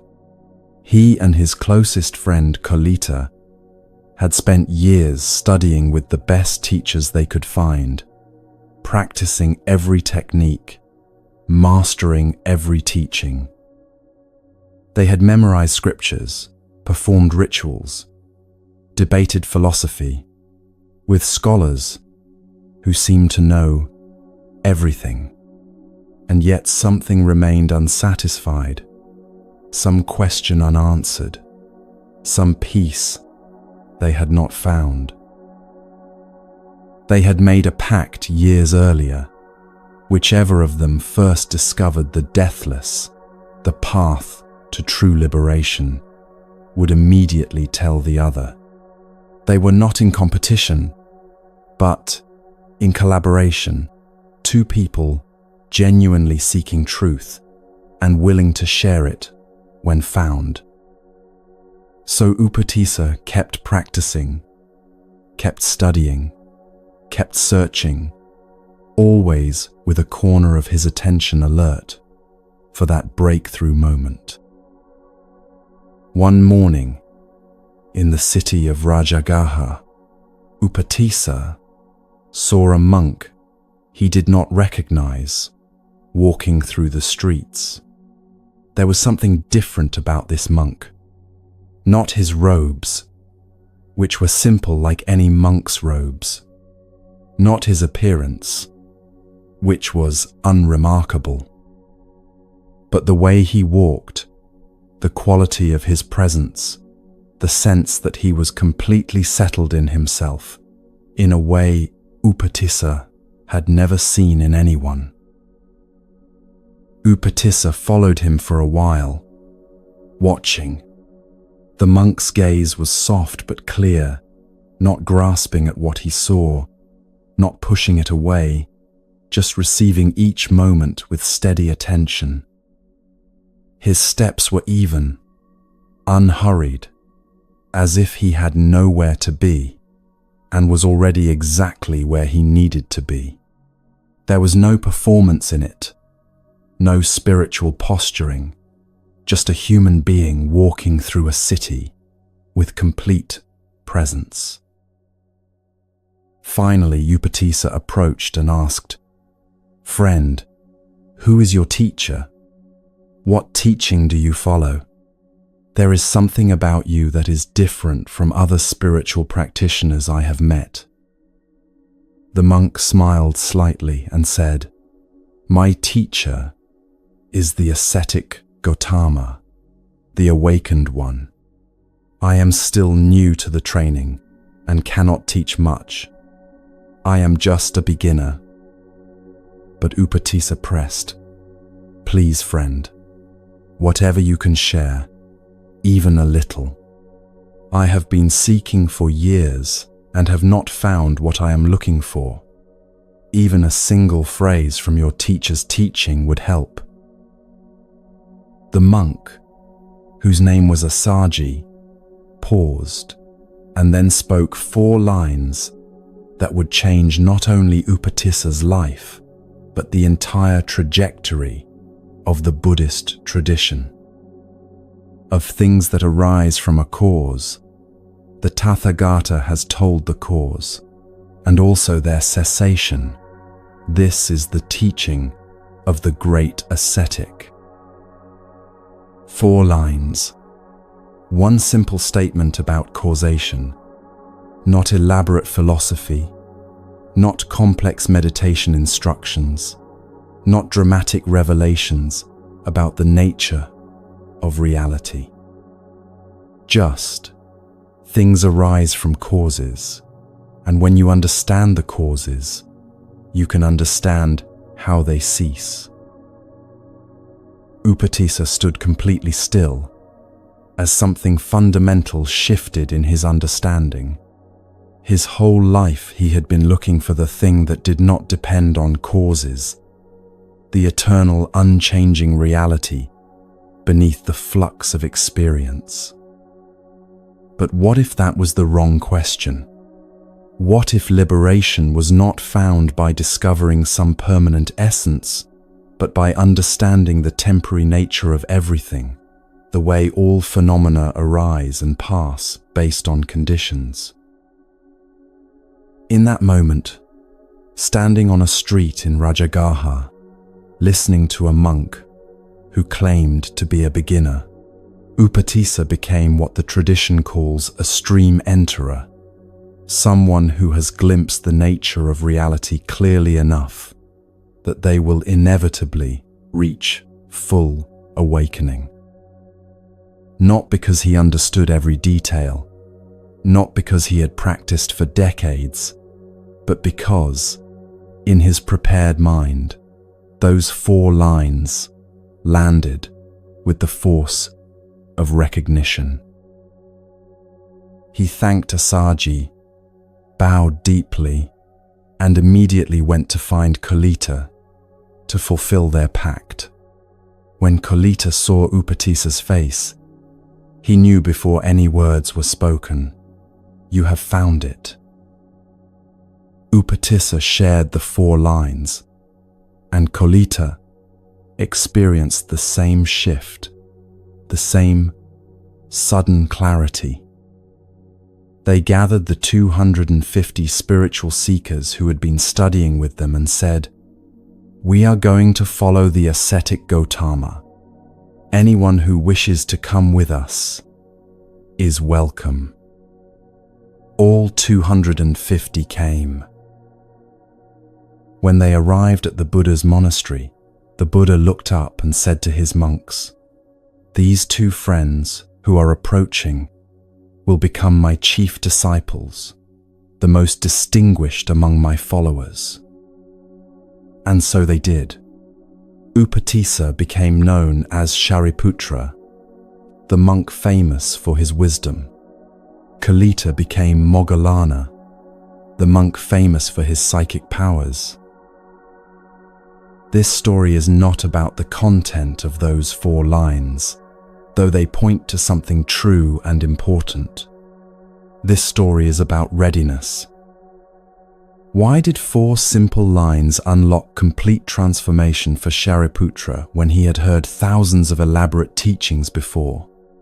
Because those years of seeking had prepared the ground. Because his mind was no longer cluttered with the need to be right or the fear of being wrong. Because he was genuinely open rather than defending a position. You know how this works if you have ever had the experience of reading a book for the second time and discovering an entirely different book than the one you read before. The words did not change. You changed. The first time you read it, you were not ready to see what was there. The second time, life had prepared you, and the same words revealed depths you could not previously access. Or you know this, if someone has given you advice that made no sense at the time, and then years later, you found yourself in a situation where suddenly that advice was the only thing that made sense. The advice was always true, but you were not always ready to hear it. Shariputra's instant awakening was not luck or grace arbitrarily bestowed. It was the result of years of preparation, meeting the exact teaching at the exact moment he was capable of receiving it. The readiness came first. The teaching came second. And when readiness meets teaching, transformation happens not as a long, slow process, but as immediate recognition.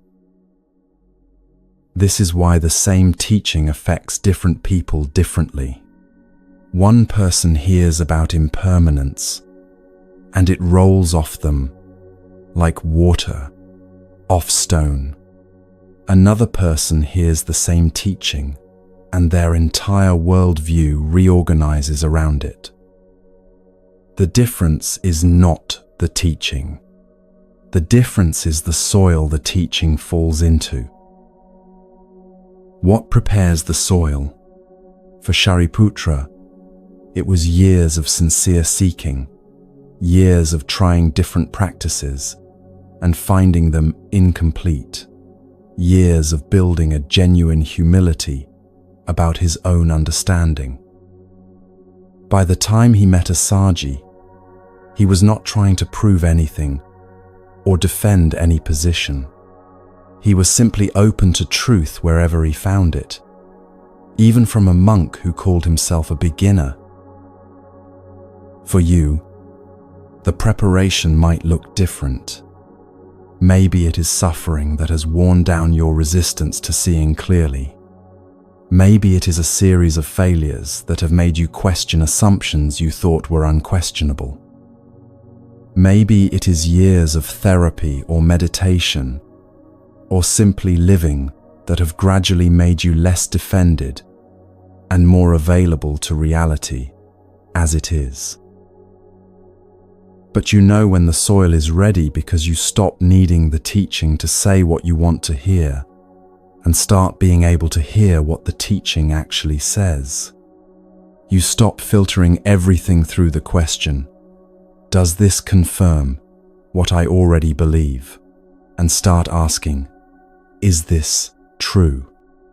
You stop protecting your existing understanding and start being genuinely curious about what you might have missed. Shariputra did not become a stream enterer because the 4 lines were magic words. He became a stream enterer because he was ready to become a stream enterer, and the 4 lines were the catalyst that activated a transformation already prepared for. The teaching was the match. His readiness was the kindling. Both were necessary. This matters because many people are waiting for the perfect teaching, the perfect teacher, the perfect technique that will finally make everything click.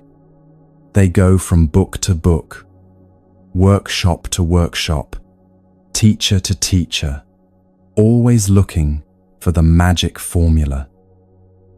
But the teaching you need might be one you have already heard 10 times. What you are actually waiting for is not a new teaching, but your own readiness to hear it. How do you prepare the soil? By being honest about what you do not know instead of pretending to know more than you do. By admitting when practices are not working instead of performing spiritual progress. By staying curious instead of becoming certain. By remaining genuinely open to being wrong about fundamental things. Shariputra could have dismissed Assaji. Here was a monk who admitted he was a beginner, who could only share 4 lines of teaching, who had nothing elaborate or impressive to offer.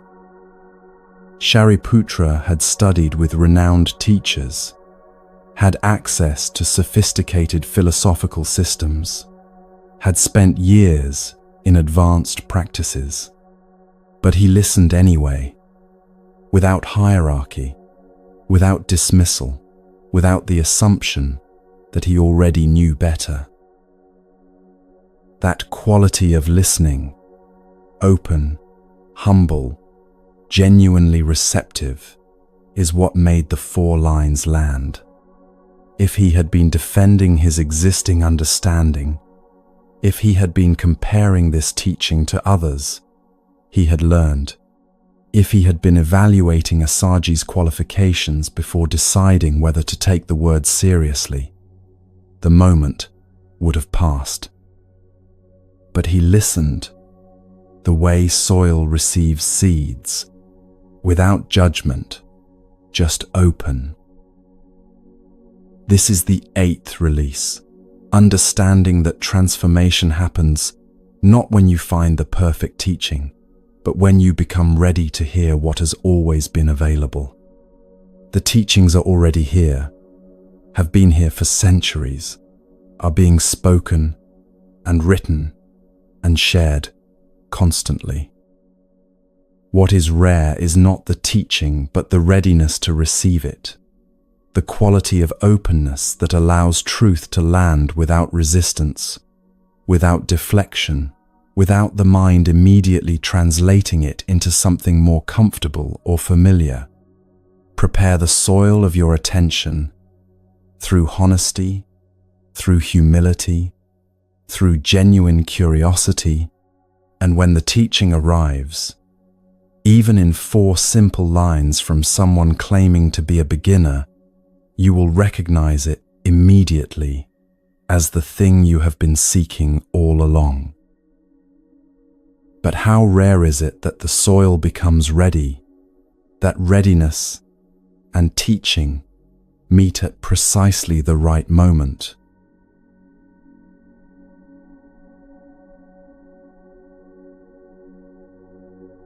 The Buddha once gathered his monks and asked them to imagine something almost absurdly specific.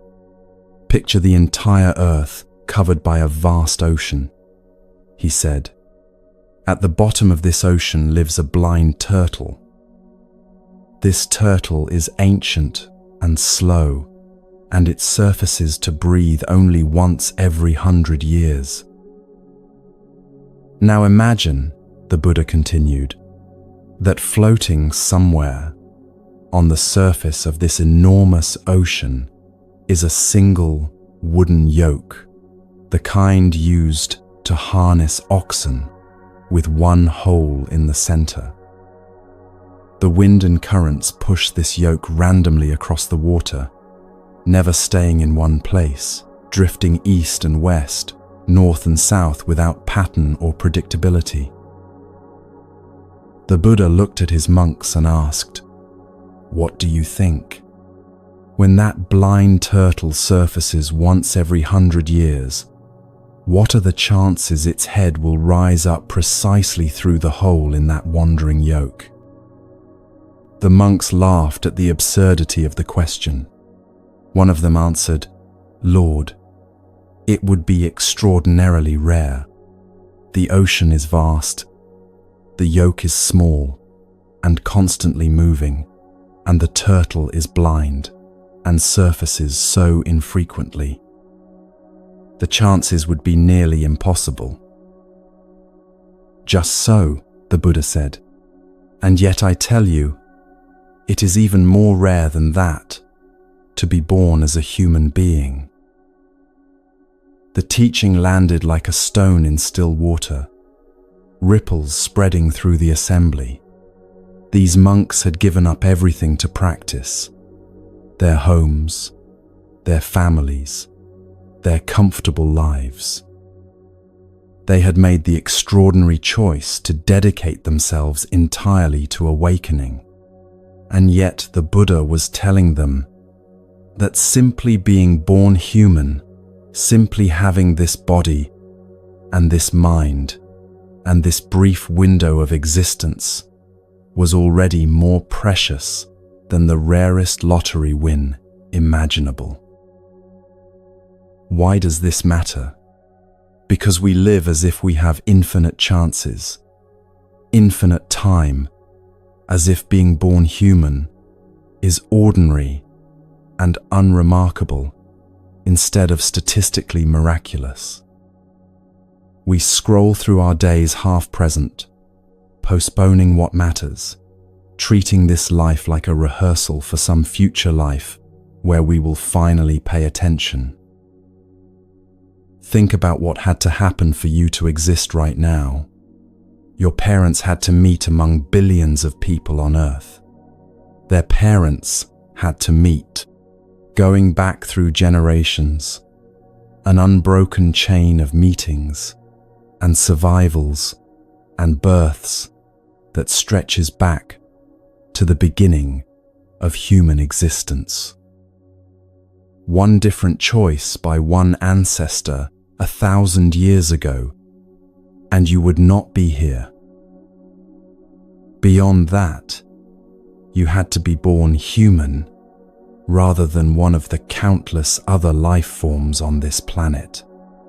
You had to be born with enough cognitive capacity to understand language, to reflect on your experience, to choose how you respond to what happens. You had to be born in a time and place where teachings about liberation are available, where you have enough freedom and resources to actually consider questions deeper than immediate survival. The blind turtle teaching is not meant to make you feel lucky in a generic, Hallmark card kind of way. It is meant to create a specific urgency about how you use this improbable life. If you truly grasped how rare this is, how easily you might never have existed at all, how this chance will not come around again after you die, would you spend today the way you are planning to spend it? The turtle surfaces once every 100 years. You get one human life, maybe 70 or 80 years if you are fortunate, and much of that will be spent in childhood learning basic skills, in old age declining, in sleep resting. The actual window where you have full capacity and genuine freedom to practice, to love, to create, to wake up, that window is shockingly small. And yet how much of that window do you waste waiting for conditions to be perfect? Waiting until you have more money, more time, more energy, more certainty about which path to take. Waiting until the kids are grown, until you retire, until you finally figure out what you are supposed to be doing with your life. Meanwhile, the turtle has surfaced. Its head is above water, and you are spending these precious moments scrolling, worrying, rehearsing conversations that will never happen, holding grudges about things that no longer matter. The Buddha was not trying to induce guilt or shame with this teaching. He was trying to wake people up to the preciousness of what they already have before they waste it entirely. You do not need different circumstances to begin practicing, to start living according to your values, to stop postponing your actual life. You need to recognize that these are already the circumstances. This is already the life, and the turtle is already at the surface. Consider what it means that you can read these words right now. You have eyes that work, a mind that can process meaning, enough education to decode written language, enough leisure to spend time thinking about questions beyond survival. Billions of humans throughout history did not have these conditions. Billions alive right now do not have them. You hit the lottery of being born in circumstances where liberation is not just theoretically possible but practically accessible. And what are you doing with that access? The yoke drifts randomly across the infinite ocean. The conditions for awakening do not appear reliably or predictably. You happen to be born into a moment where the teachings exist, where you have freedom to explore them, where your basic needs are met enough that you can turn attention to deeper questions. This is not guaranteed to last. Political situations change, personal circumstances shift, bodies decline, mental capacity fades. The yoke might drift away before you surface again. This creates a particular quality of urgency that is different from anxiety. Anxiety says, you are running out of time and failing and nothing you do is enough. Gratitude urgency says, you have this moment, which is astonishing and precious, so do not waste it on things that do not matter. One paralyzes, the other galvanizes. When you truly feel the rarity of human birth, certain choices become easier. The petty argument with your partner, is this how you want to spend your blind turtle surfacing moment?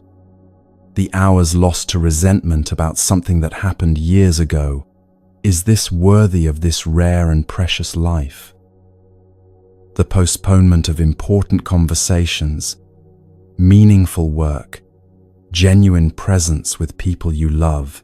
Can you afford to wait when the turtle only surfaces once? The teaching asks you to take seriously the fact that you will not always be here, that this specific configuration of consciousness and body and circumstance is temporary and will dissolve, and that right now, in this moment, you have capacities and opportunities that are genuinely rare. Not rare compared to other humans you know, but rare in the scope of all possible existence across all time. A bacteria does not contemplate the nature of suffering. An insect does not choose to forgive. Most animals do not have the cognitive architecture to recognize their own patterns and intentionally change them. But you do. You can notice when you are being petty and choose generosity instead. You can see your own defensive patterns and work to soften them. You can recognize suffering in yourself and others and respond with compassion rather than reactivity. This capacity is the hole in the yoke, and you have surfaced right through it. So what now? The turtle is at the surface, the yoke is right there, and you have maybe a few decades before you sink back down into the depths. The Buddha is not suggesting you panic or force yourself into some exhausting spiritual marathon. He is suggesting you pay attention, that you stop sleepwalking through the one life you have, that you recognize extraordinary circumstances when you are in them rather than only in retrospect. This means making choices today that reflect the preciousness of today, not someday when you have more time or better conditions or a clearer sense of purpose, but today with exactly the time and conditions and clarity you have right now. The blind turtle did not wait for perfect visibility or calm seas or a guarantee that the yoke would be exactly overhead. It surfaced when it surfaced, and either the yoke was there or it was not. For you, the yoke is here. You are alive. You are conscious. You have access to teachings about how to live with more wisdom and less suffering, and you have at least this moment to do something with all of that. Tomorrow is not guaranteed. Next year is not promised. But right now, you have what the turtle spent 100 years submerged to reach: air, light, and the chance to see clearly before diving back down. The monks who heard this teaching were already living as if their human birth mattered. They had given up ordinary life to train full-time in awakening. But even they needed the reminder. This is rare, this is precious. Do not take it for granted even for a moment. If they needed that reminder, how much more do we need it? We who have the same rare circumstances, but fill them with distraction and postponement and the illusion that there will always be more time. This is the 9th release, understanding that being born human is not ordinary or guaranteed, and that the conditions allowing for liberation are even more rare than human birth itself. You surface through the yoke, not through your own effort, but through incomprehensible chance. What you do with that chance is the only thing you actually control. The turtle will descend again. That is certain. The question is whether you used your time at the surface to breathe deeply, to see clearly, to live as if this moment matters, because it does, because it is all you ever actually have, and because it is far more precious than you have been treating it. The Buddha knew this preciousness, and yet even he wondered whether anyone else would see it, whether sharing what he found was worth the effort.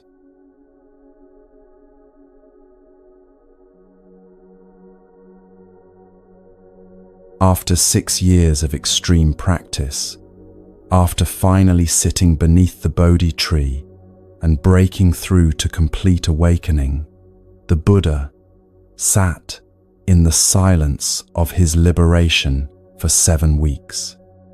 He had found what he had been seeking, the end of suffering, the understanding of how craving creates bondage and how its cessation creates freedom.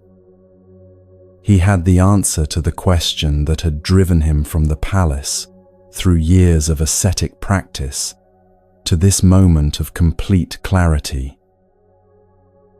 And then he thought, who would understand this? The teaching he had discovered was subtle, profound, difficult to see. It went against every natural instinct, the instinct to grasp at pleasure, to push away pain, to believe in a permanent self that needs protecting and defending. He had spent years preparing his mind to see it, and even then the breakthrough had required extraordinary effort and determination. How could he possibly communicate this to people who were caught in the thick of their desires and fears, who had no interest in questioning their most basic assumptions about existence? The texts say that the Buddha reflected, "This truth I have realized is deep, hard to see, hard to understand, peaceful and sublime, beyond the sphere of reasoning, subtle, comprehensible only to the wise."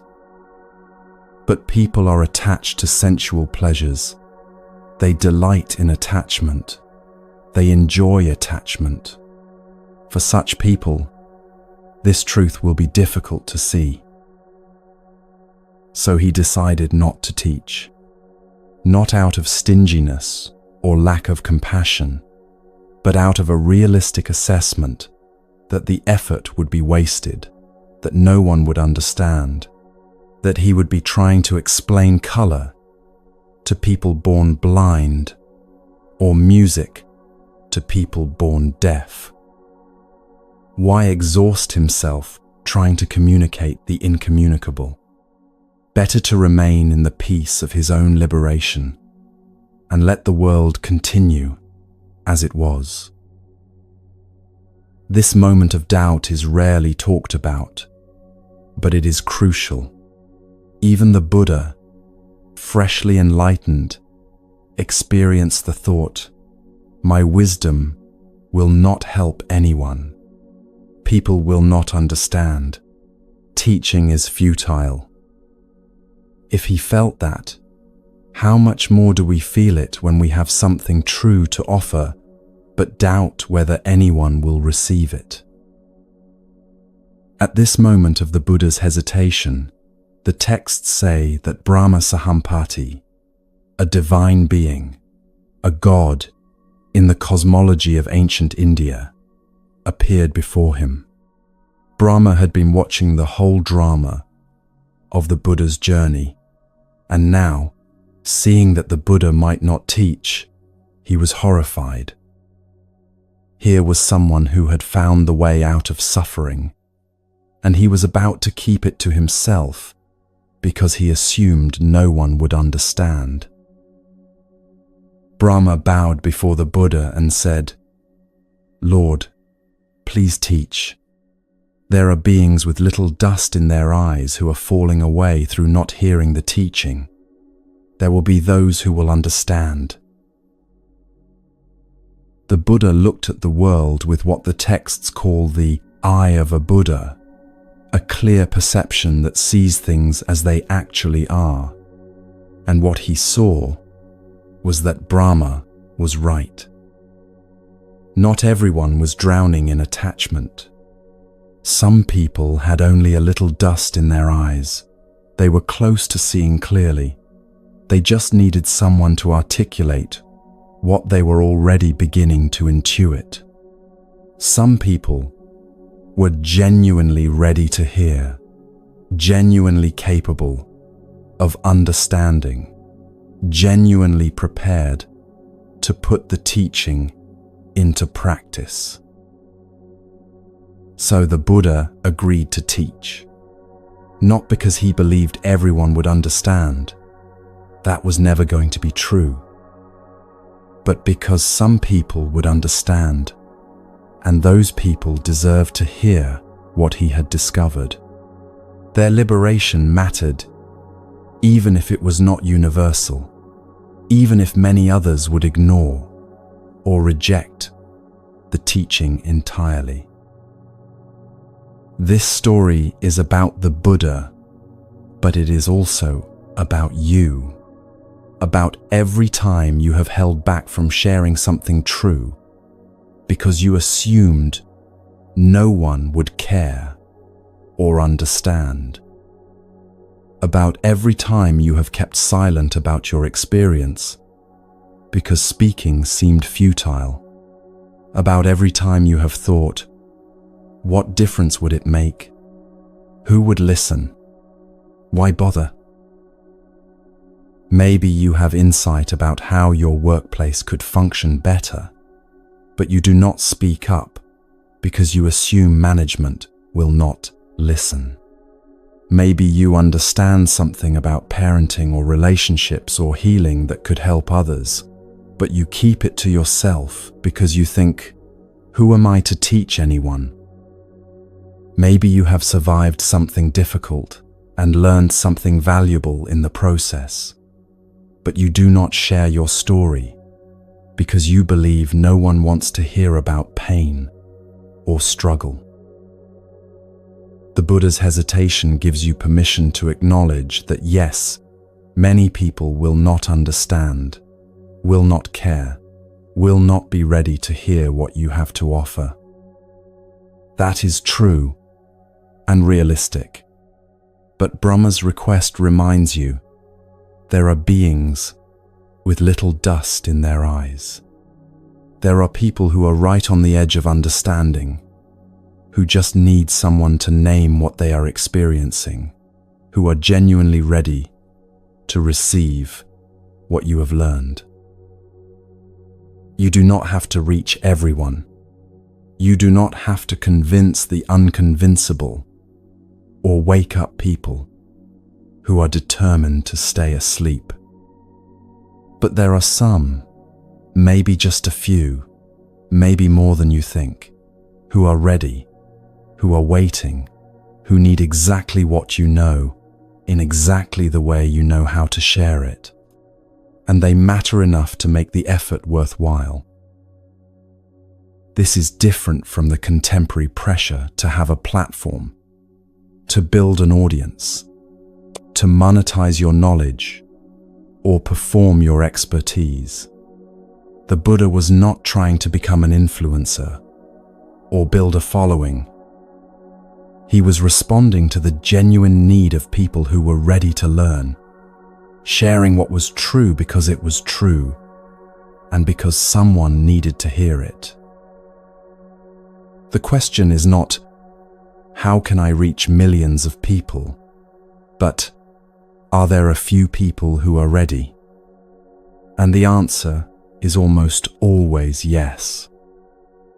In your family, in your workplace, in your community, in the random interactions you have throughout your day, there are people with less dust in their eyes than they had yesterday.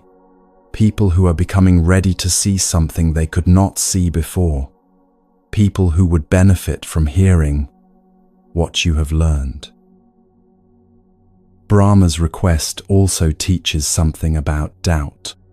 The Buddha's hesitation was not weakness or failure. It was a realistic assessment of how difficult communication is, how rare deep understanding is, how easy it is for truth to be misunderstood or rejected. His doubt was not wrong. It just was not the whole picture. You will doubt whether your wisdom matters. You will question whether speaking up makes any difference. You will wonder if staying silent is easier and equally effective. These doubts are natural and in some ways accurate. Yes, many people will not understand. Yes, your words will not change everything. Yes, silence is often easier. But the doubt is not the end of the conversation. After the doubt comes the question Brahma poses, but what about those with little dust in their eyes? What about the ones who are ready? Do they not deserve to hear? And when you ask that question honestly, the answer shifts from no one will understand to some people will understand, and that is enough. The Buddha spent the next 45 years teaching. Not everyone who heard him became enlightened. Many rejected his teaching outright. Some misunderstood it completely. Some practiced for years and made minimal progress. But some, like Shariputra, like Moggallana, like thousands of monks and nuns and lay people across generations, heard the teaching and were transformed by it. The ones with little dust in their eyes did exist, and they received exactly what they needed. Your experience, your understanding, your hard-won wisdom from years of living and struggling and learning, someone needs it. Not everyone, not even most people, but someone whose eyes are almost clear, who is right on the edge of seeing what you see, who is waiting for someone to name the thing they are experiencing so they know they are not alone and not crazy. The question is whether you will let your doubt about reaching everyone prevent you from reaching the few who are actually ready. Whether you will stay silent because most people will not understand or speak anyway because some people will. Whether you will hoard your wisdom because it seems futile to share or offer it freely to whoever has ears to hear.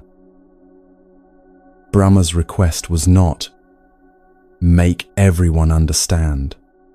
It was teach for the sake of those who are ready. The Buddha could not enlighten everyone, but he could make the teaching available so that those who were prepared to receive it would have access to it. That was enough. That is always enough. This is the 10th release. Understanding that your wisdom does not have to reach everyone to matter, that there are people with little dust in their eyes who are ready to hear what you have learned, and that your doubt about whether teaching makes a difference should not prevent you from offering what is true to those who are genuinely prepared to receive it. The Buddha almost stayed silent. He almost let his realistic assessment of human limitation keep him from sharing what he knew. But Brahma reminded him, the ready ones exist. They are waiting. They deserve to hear, and reaching them is worth the effort, even if many others will not understand. Your wisdom is like that too, not for everyone, but essential for someone, and that someone's readiness makes your voice necessary. Yet once you decide to offer what you know, you will face another choice between quick comfort and lasting peace, between what satisfies immediately and what sustains indefinitely.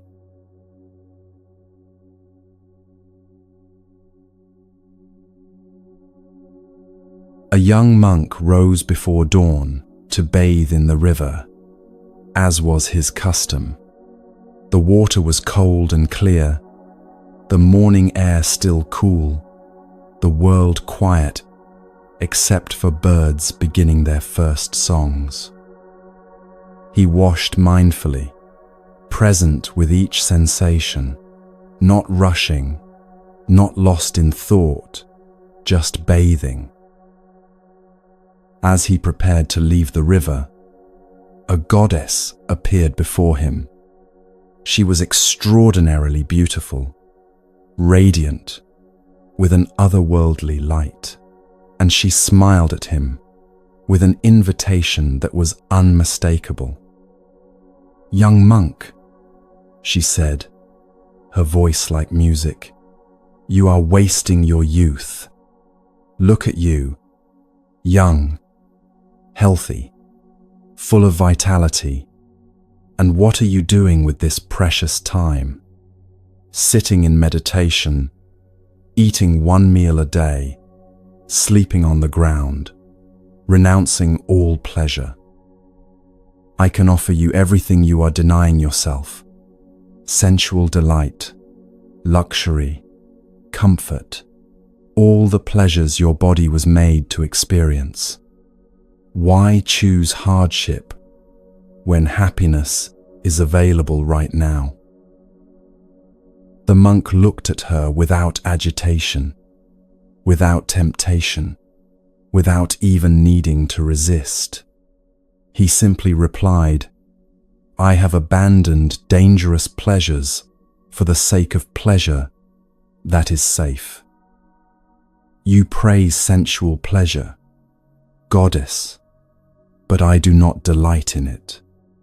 I have found joy in the Dhamma, in the teaching, and that joy has dismantled craving entirely. The goddess vanished, her offering rejected, her power useless against someone who genuinely preferred what he had found to what she was selling. The monk continued with his day, unbothered, clear, at peace, in a way the goddess could not touch or take away. This story appears in the texts as an illustration of renunciation, of monastic virtue, of resisting temptation, but it is actually about something more fundamental: the difference between pleasure that costs you and peace that sustains you. The difference between chasing satisfaction that always leaves you wanting more and resting in contentment that does not depend on getting anything. The goddess was not lying. Sensual pleasure is real. Good food tastes good. Physical intimacy feels good. Comfort and luxury provide genuine enjoyment. She was not offering fake happiness or illusion. She was offering actual pleasure, the kind the body responds to, the kind that has kept humans pursuing it for thousands of years. But the monk understood something the goddess did not acknowledge. Those pleasures come with a cost, not a moral cost, not punishment from the universe, but a structural cost built into their nature. They require constant maintenance, constant pursuit, constant defense against their inevitable ending. They create dependency, craving, the sense that you need them to be okay. And when you need something to be okay, you are no longer free. He called them dangerous pleasures, not because they are evil, but because they are unstable foundations. Build your happiness on them, and you are building on sand that shifts with every tide of circumstance. The delicious meal ends, and you are hungry again. The passionate relationship cools or ends, and you are alone again. The beautiful body ages, and you are confronted with loss. None of this makes pleasure wrong, but it does make it unreliable as a basis for lasting peace. What the monk had found instead was what he called safe pleasure, not in the sense of risk-free, but in the sense of not creating more suffering in its wake. The joy that comes from understanding how things actually work, from living in alignment with reality rather than in constant tension with it, from not needing anything to be different than it is in order to be at peace. This is a hard teaching for a culture built entirely on the pursuit of pleasure and the avoidance of pain. We are taught from birth that happiness means getting what you want, that the good life means maximizing pleasure and minimizing discomfort. Entire industries exist to sell us the next thing that will finally make us happy. The right partner, the right body, the right house, the right experience. And we keep buying, keep pursuing, keep believing that this next thing will be the one that finally satisfies. But it never quite does it? The satisfaction is real but temporary, the pleasure genuine but fleeting, and then you are back to wanting, back to seeking, back to the sense that something is missing, and if you could just get that one thing, then you would finally be okay.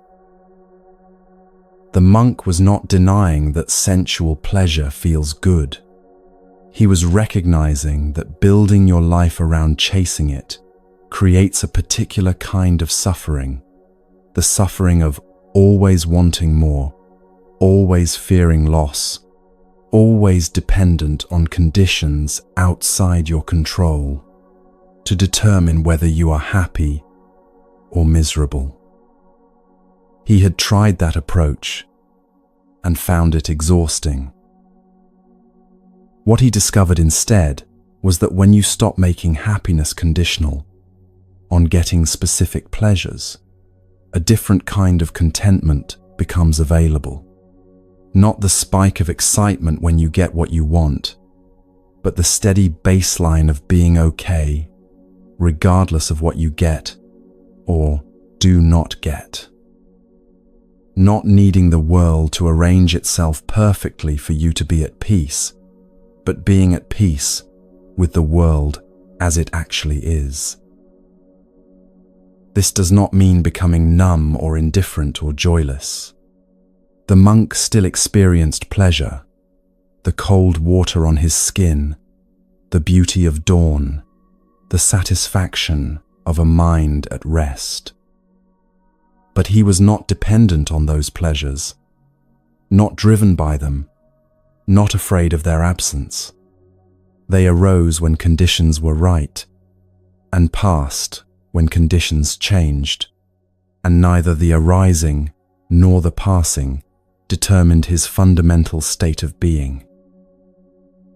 The goddess represented the voice that still lives in all of us, the voice that says, "You are missing out. You could have more pleasure, more comfort, more excitement. Why deny yourself? Why choose discipline when indulgence is available? Why sit with difficulty when you could escape into distraction?" That voice is not evil or wrong. It is trying to help, trying to protect you from discomfort, trying to get you what it thinks you need. But the monk's response teaches that sometimes what the voice is offering, while genuine, is not actually what you most deeply want. Sometimes the pleasure being offered would cost you the peace you have been cultivating. Sometimes saying yes to immediate gratification means saying no to something more valuable that requires patience and discipline to develop. You know this if you have ever chosen to stay with difficult feelings instead of numbing them with food or alcohol or shopping or screens. The numbing would have felt good immediately, would have provided real relief, would have worked in the short term. But staying with the difficulty, learning to be present with discomfort without needing to escape it, develops a capacity that no amount of pleasure-seeking ever could, the capacity to be okay, even when things are not okay, to have peace that does not depend on circumstances being pleasant. The monk had cultivated this capacity to the point where the goddess's offer genuinely did not appeal to him, not because he was suppressing desire or white-knuckling his way through temptation, but because he had tasted something better and recognized sensual pleasure for what it was, real but limited, enjoyable but unreliable, available but not necessary for his well-being. This is what the modern self-care movement often misses when it prescribes bubble baths and chocolate as the answer to stress. Those things are fine, can be genuinely pleasant, might provide temporary relief. But they do not address the deeper issue, the way we have made our peace conditional on getting certain pleasures and avoiding certain pains, the way we have become dependent on external circumstances to determine our internal state. Real self-care, the kind that actually heals anxiety and stress rather than just temporarily covering it up, looks more like what the monk was doing, waking early to practice before the world makes demands, sitting with discomfort instead of immediately reaching for comfort, developing the capacity to be present with whatever arises, pleasant, unpleasant, or neutral, without needing it to be different, building happiness on the foundation of understanding and acceptance rather than on the shifting sand of getting what you want. The goddess offered immediate pleasure, and the monk chose lasting peace, not because pleasure is bad, but because he had learned the difference between satisfaction that depends on conditions and contentment that does not. Not because he was afraid of pleasure, but because he was no longer interested in the particular suffering that comes from needing it. You face this choice constantly, though rarely as dramatically as a goddess appearing at dawn. The choice between the quick fix and the sustainable solution, between what feels good now and what serves you long term, between chasing the next thing and resting in what is. Neither choice is wrong, but they lead to different destinations. One keeps you dependent and seeking. The other develops independence and peace. This is the 11th release, understanding that some pleasures cost you more than they give you, and that real happiness comes not from getting everything you want, but from no longer needing everything you want in order to be okay. The goddess will always be there offering shortcuts to satisfaction, and sometimes you will take them, and that is fine. But know that there is another option, the patient work of developing peace that does not depend on pleasures arriving or pains departing, contentment that remains stable regardless of what the goddess is selling, freedom that comes not from getting everything, but from needing nothing you do not already have. That peace can arrive at any moment, can land even when time has nearly run out, can transform even final hours into doorways.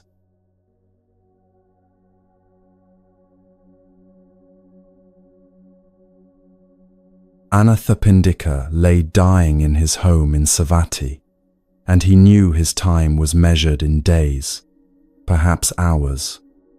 He had been one of the Buddha's most devoted supporters for decades, the man who purchased the Jetavana monastery and donated it to the Sangha, who fed monks daily, who never missed an opportunity to practice generosity. He had lived a full lay life, managing businesses, raising a family, engaging with the world, while maintaining his commitment to the teachings as deeply as his circumstances allowed. Now his body was failing, and the pain was considerable. He sent word to the monastery asking if Shariputra and Ananda might visit him. When they arrived, They found him lucid, but clearly suffering, his breath shallow, his body wasting away. Shariputra sat beside the bed and asked how he was doing. Anathapindika admitted the truth. "Venerable Sir, my painful feelings are increasing, not subsiding. They grow stronger, not weaker. I feel my life force leaving." What happened next was extraordinary. Shariputra began to teach him meditation instructions that Anathapindika had never heard before, profound practices usually reserved for monks in intensive training. Instructions about not identifying with the six sense bases, about the nature of consciousness, about releasing attachment to perception itself, about the unconditioned reality beyond all constructed experience. He guided Anathapindika through a systematic release of everything he had been clinging to, without even knowing he was clinging. Not just obvious attachments like possessions or relationships, but subtle ones, attachment to seeing, to hearing, to consciousness itself, to the very sense of being someone who experiences. Layer after layer of identity and grasping revealed and released, all while Anathapindika lay dying in physical pain. As Shariputra spoke, something shifted in Anathapindika's experience. The pain did not disappear, but his relationship to it changed fundamentally. He was no longer the person to whom this pain was happening, being victimized by it, needing it to stop. He was simply awareness within which pain was arising and passing, like everything else, arises and passes. When Shariputra finished teaching, Anathapindika was weeping, not from pain or fear or sadness about dying, but from a kind of overwhelmed gratitude. Through his tears, he said, "Venerable Shariputra, I have been a follower of the Buddha for many years.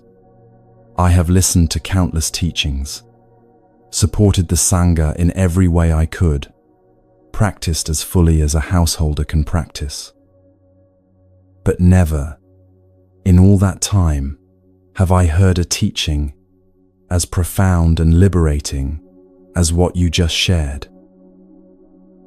Why have lay people not been taught this before?"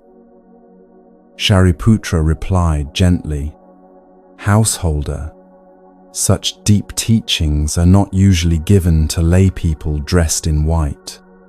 They are taught to those who have gone forth into homelessness." Anathapindika, even from his deathbed, even in his gratitude, pushed back with clarity, "Venerable Sir, please do not think that way. There are people living as householders who have little dust in their eyes, who would understand these teachings, who would benefit from them, who are capable of the deepest practice, even while living in the world. Do not withhold the profound teachings from lay people. Some of us are ready." Shortly after this exchange, Anathapindika died. The texts say he was reborn in a heavenly realm. But what matters more is this: he died having received exactly what he needed, at exactly the moment he needed it, having touched a depth of understanding that transformed his final hours from suffering into liberation. This story breaks open several assumptions we carry about timing and readiness and who deserves access to the deepest teachings. First, it confronts the belief that it is ever too late to learn something profound, to have a breakthrough, to touch real freedom. Anathapindika, was literally dying. If anyone had an excuse to say, well, there is no point now, it was him. But the teaching found him anyway, landed anyway, transformed his experience anyway. How many times have you thought, I am too old to start that now, or I should have learned this decades ago, or what is the point when I have so little time left? Anathapindika teaches that the point is the transformation itself, the understanding itself, the freedom itself, not what you will do with it afterward, or how much time you have to apply it. The teaching has value in this moment, for this moment, regardless of how many moments follow. Second, the story challenges the gatekeeping impulse that says certain teachings are only for certain people, that you need special credentials or circumstances to access the deepest wisdom. Shariputra genuinely believed he was being appropriate by withholding these teachings from lay people. He was following convention, protecting what was considered advanced material, making reasonable assumptions about who was ready for what. But Anathapindika, even dying, had the clarity to say, that assumption is wrong. Some householders are ready. Some people living ordinary lives, working jobs, raising families, paying bills, have little dust in their eyes and would benefit from the teachings you think are too advanced for them. Do not decide for them what they can handle or understand. This matters now because there is still a tendency to believe that deep spiritual practice requires monastic life, that real transformation is only available to people who can dedicate themselves full-time, that if you have responsibilities in the world, you should settle for beginner-level teachings and leave the profound stuff to the renunciants. Anathapindika's deathbed challenge says, no, do not make that assumption. Do not withhold depth from people based on their life circumstances. Third, the story reveals that sometimes the deepest teachings land most powerfully when the stakes are highest, when you cannot postpone or theorize or make it abstract. Anathapindika did not have the luxury of thinking, I will practice this later, when I have more time. He was dying right now. The teaching had to work right now, or not at all. And maybe that urgency, that inability to delay, created the conditions for the teaching to penetrate more deeply than it might have decades earlier, when he still thought he had infinite time. You do not have to be on your literal deathbed to recognize this dynamic.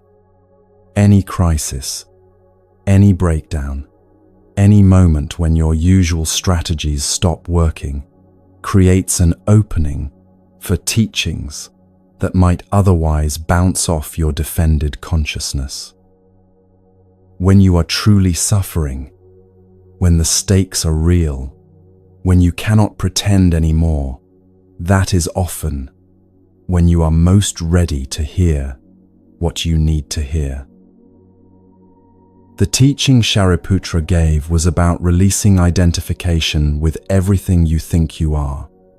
Your seeing, your hearing, your thinking, your sense of being a self having experiences. Normally that sounds theoretical, philosophical, interesting maybe, but not urgent. But when you are dying, when your body is failing, when the self you have been maintaining is clearly about to dissolve whether you want it to or not, suddenly releasing identification is not theoretical. It is the most practical thing you could possibly learn.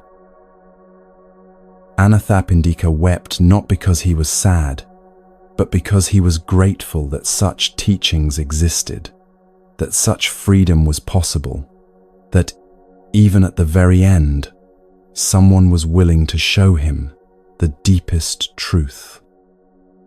His tears were relief that he did not have to die clutching and afraid, that there was a way to meet death with openness rather than resistance, that the teachings went all the way down to the bottom and could meet him even here. This is what makes his final words so powerful. Do not withhold the profound teachings. He was not asking for preferential treatment or complaining that he should have received this earlier. He was advocating for everyone who comes after him, everyone who lives in the world, but has little dust in their eyes, everyone who is ready for depth, but might be assumed not ready because of their circumstances. The texts do not say whether Shariputra changed his approach after this conversation, whether he started teaching householders differently. But the story itself has taught generations of practitioners that profound wisdom is not the exclusive property of monastics, that readiness is not determined by robes or retreat schedules, that the teachings should be available to anyone whose eyes are clear enough to see them. What teaching have you been withholding from yourself, deciding you are not ready for, assuming is too advanced or too deep for someone in your circumstances? What practice have you postponed until you have more time, more space, fewer responsibilities? What depth have you avoided because you think it is only for people more dedicated or more evolved than you? Anathapindika's example says, you might be more ready than you think. The profound teachings might be exactly what you need right now, not someday when conditions are perfect. And if you are waiting for permission to go deep, this is your permission from a man who received the deepest teaching of his life while dying and used it to transform suffering into liberation in his final hours.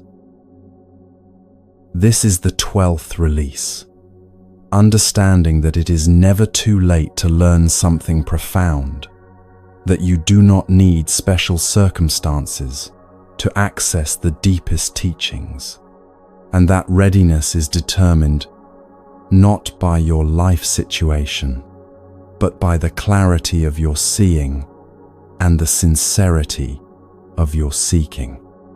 Anathapindika died hours after receiving teachings that changed everything, and those hours mattered infinitely more than the decades that preceded them. The moment you truly hear what you need to hear is the moment transformation becomes possible, regardless of how much time remains afterward.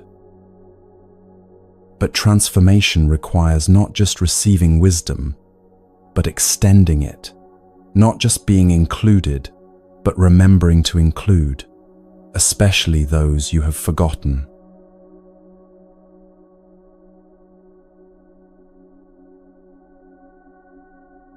King Bimbisara of Magadha was known for his generosity.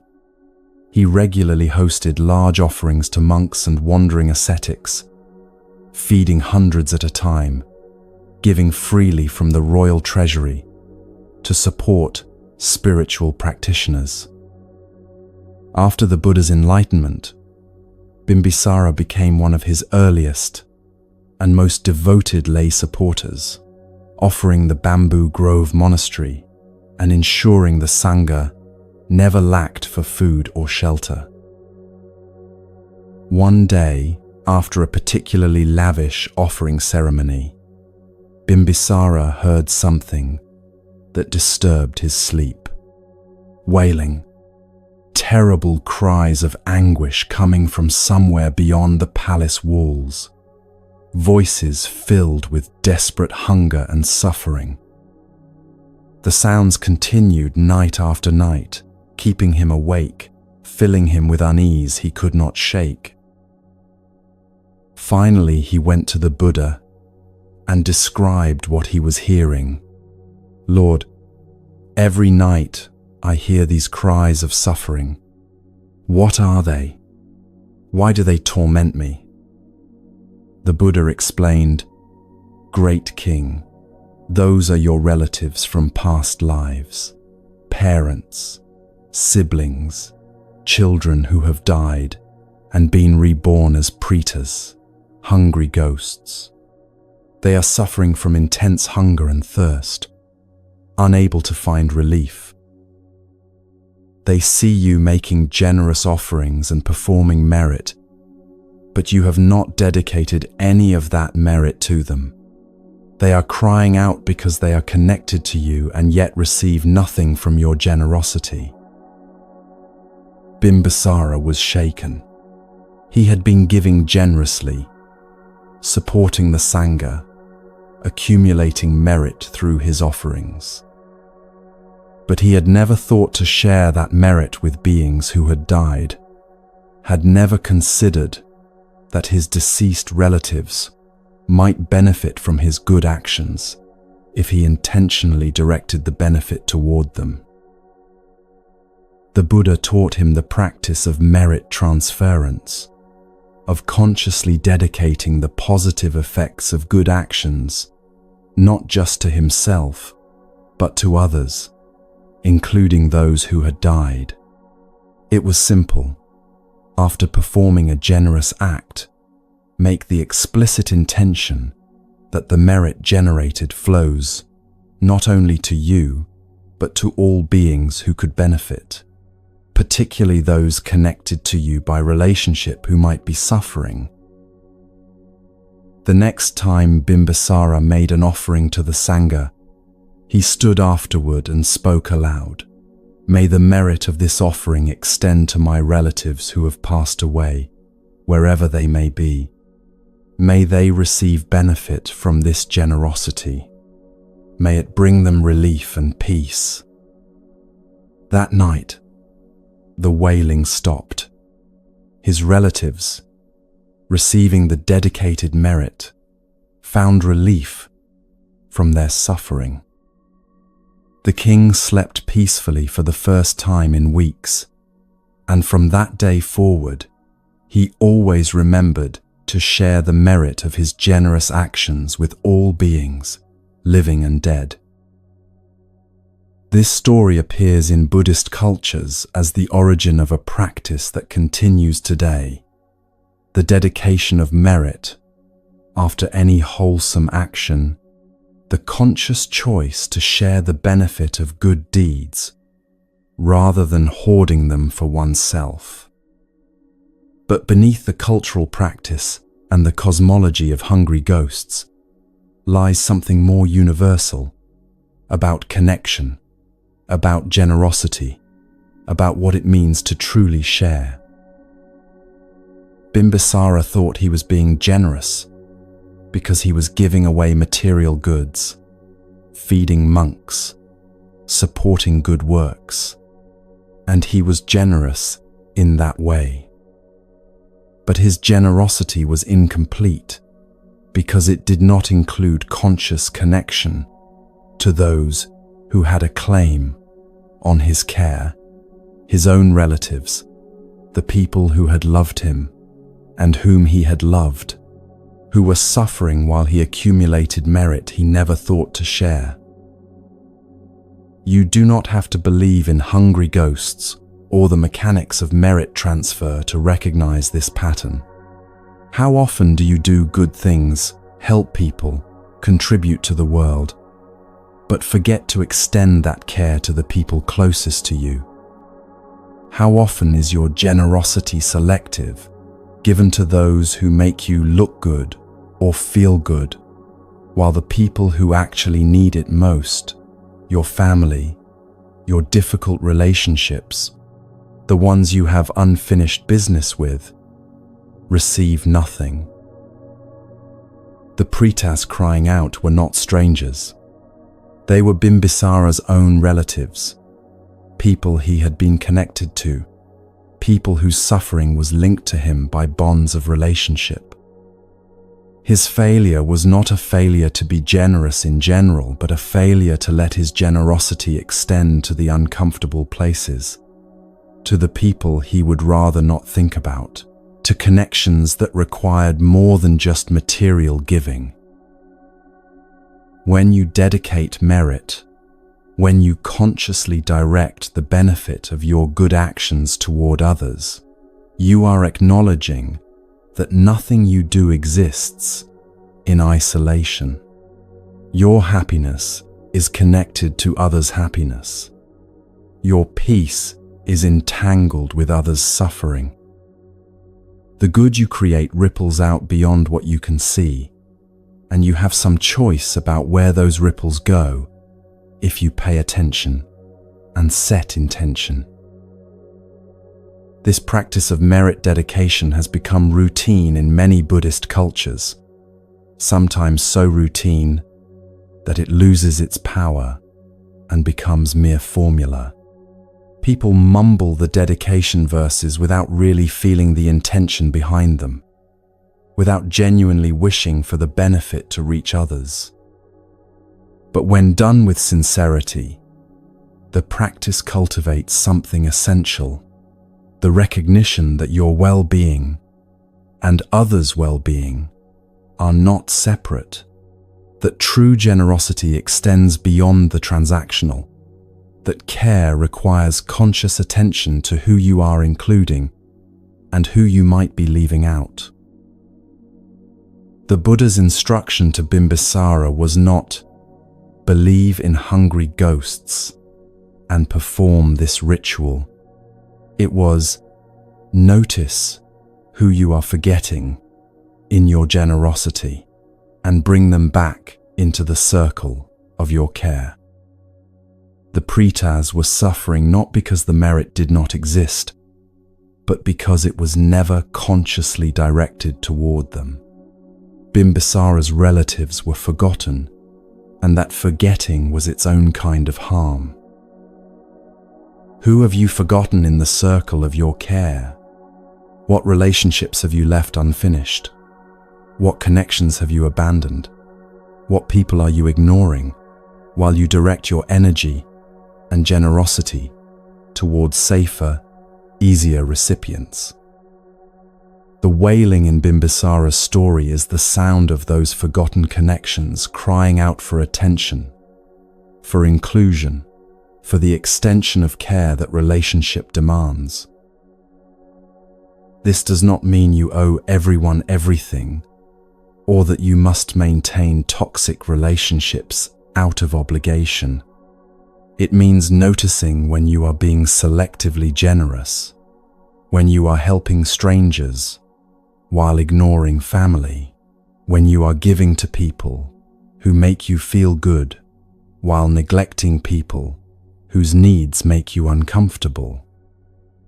It means asking, is my generosity comprehensive or just convenient? The practice of dedicating merit after meditation, after giving, after any wholesome action, serves as a reminder that the point is not to accumulate spiritual points for yourself, but to contribute to the reduction of suffering everywhere, including in places you would rather not look.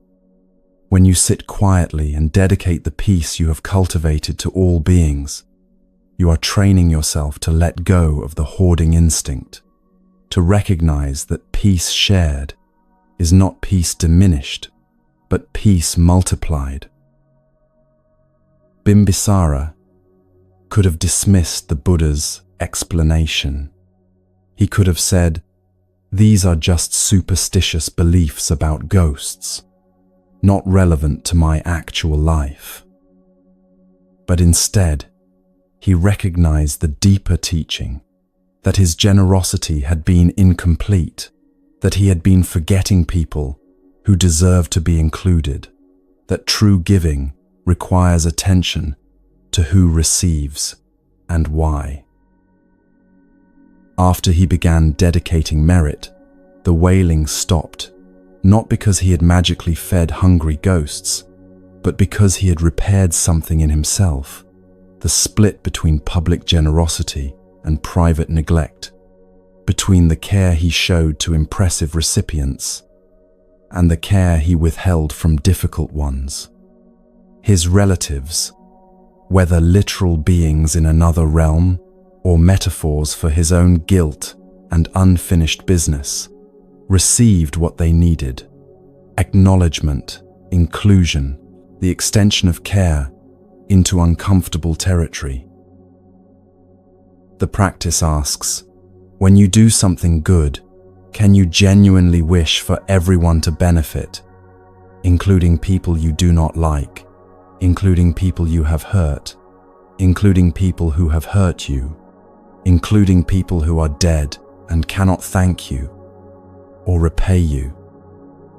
Can you let your generosity be truly generous, given freely without expectation, extended universally without selectivity, offered even when no one will know or appreciate it? This is harder than it sounds. The mind wants to hoard, wants to keep the good feeling for itself, wants to give only to people who deserve it by some internal calculus of worth. Merit dedication practice trains against that instinct, cultivates the muscle of unconditional generosity, practices letting go of even the good you create, so it can flow where it needs to flow, rather than where you want it to go. Bimbisara's story ends with peace. The wailing stops, he sleeps well. The forgotten are remembered and included.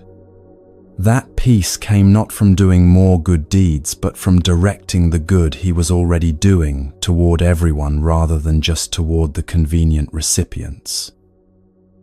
The practice did not require more effort, just more consciousness, more intention, more willingness to extend care into all the corners he had been avoiding.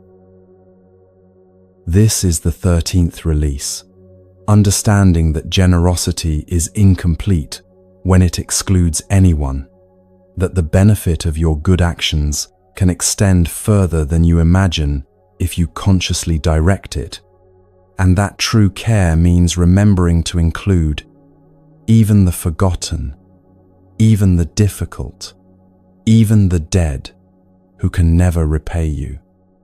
The wailing in your own life, the guilt, the unfinished business, the relationships you have abandoned might quiet if you bring those people back into the circle of your care, even if only in the privacy of your own intention to wish them well, to include them in whatever peace and goodness you manage to create.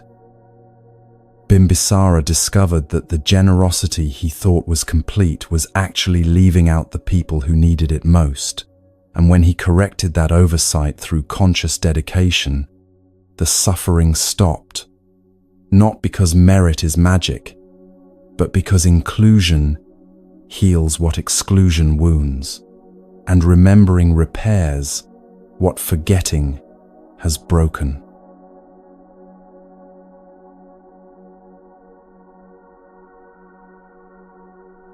You began carrying weight that did not belong to you. Now, notice what feels lighter. Kisa Gotami set down the burden of suffering alone and discovered she never was alone. Sona set down relentless pushing and found the rhythm that sustains. Malunkya Putta set down endless questions and picked up the only question that mattered: what reduces suffering now? The traveler set down the raft that saved him because dry land required different tools. The acrobat set down the belief that sacrifice protects others and discovered that self-care is mutual care.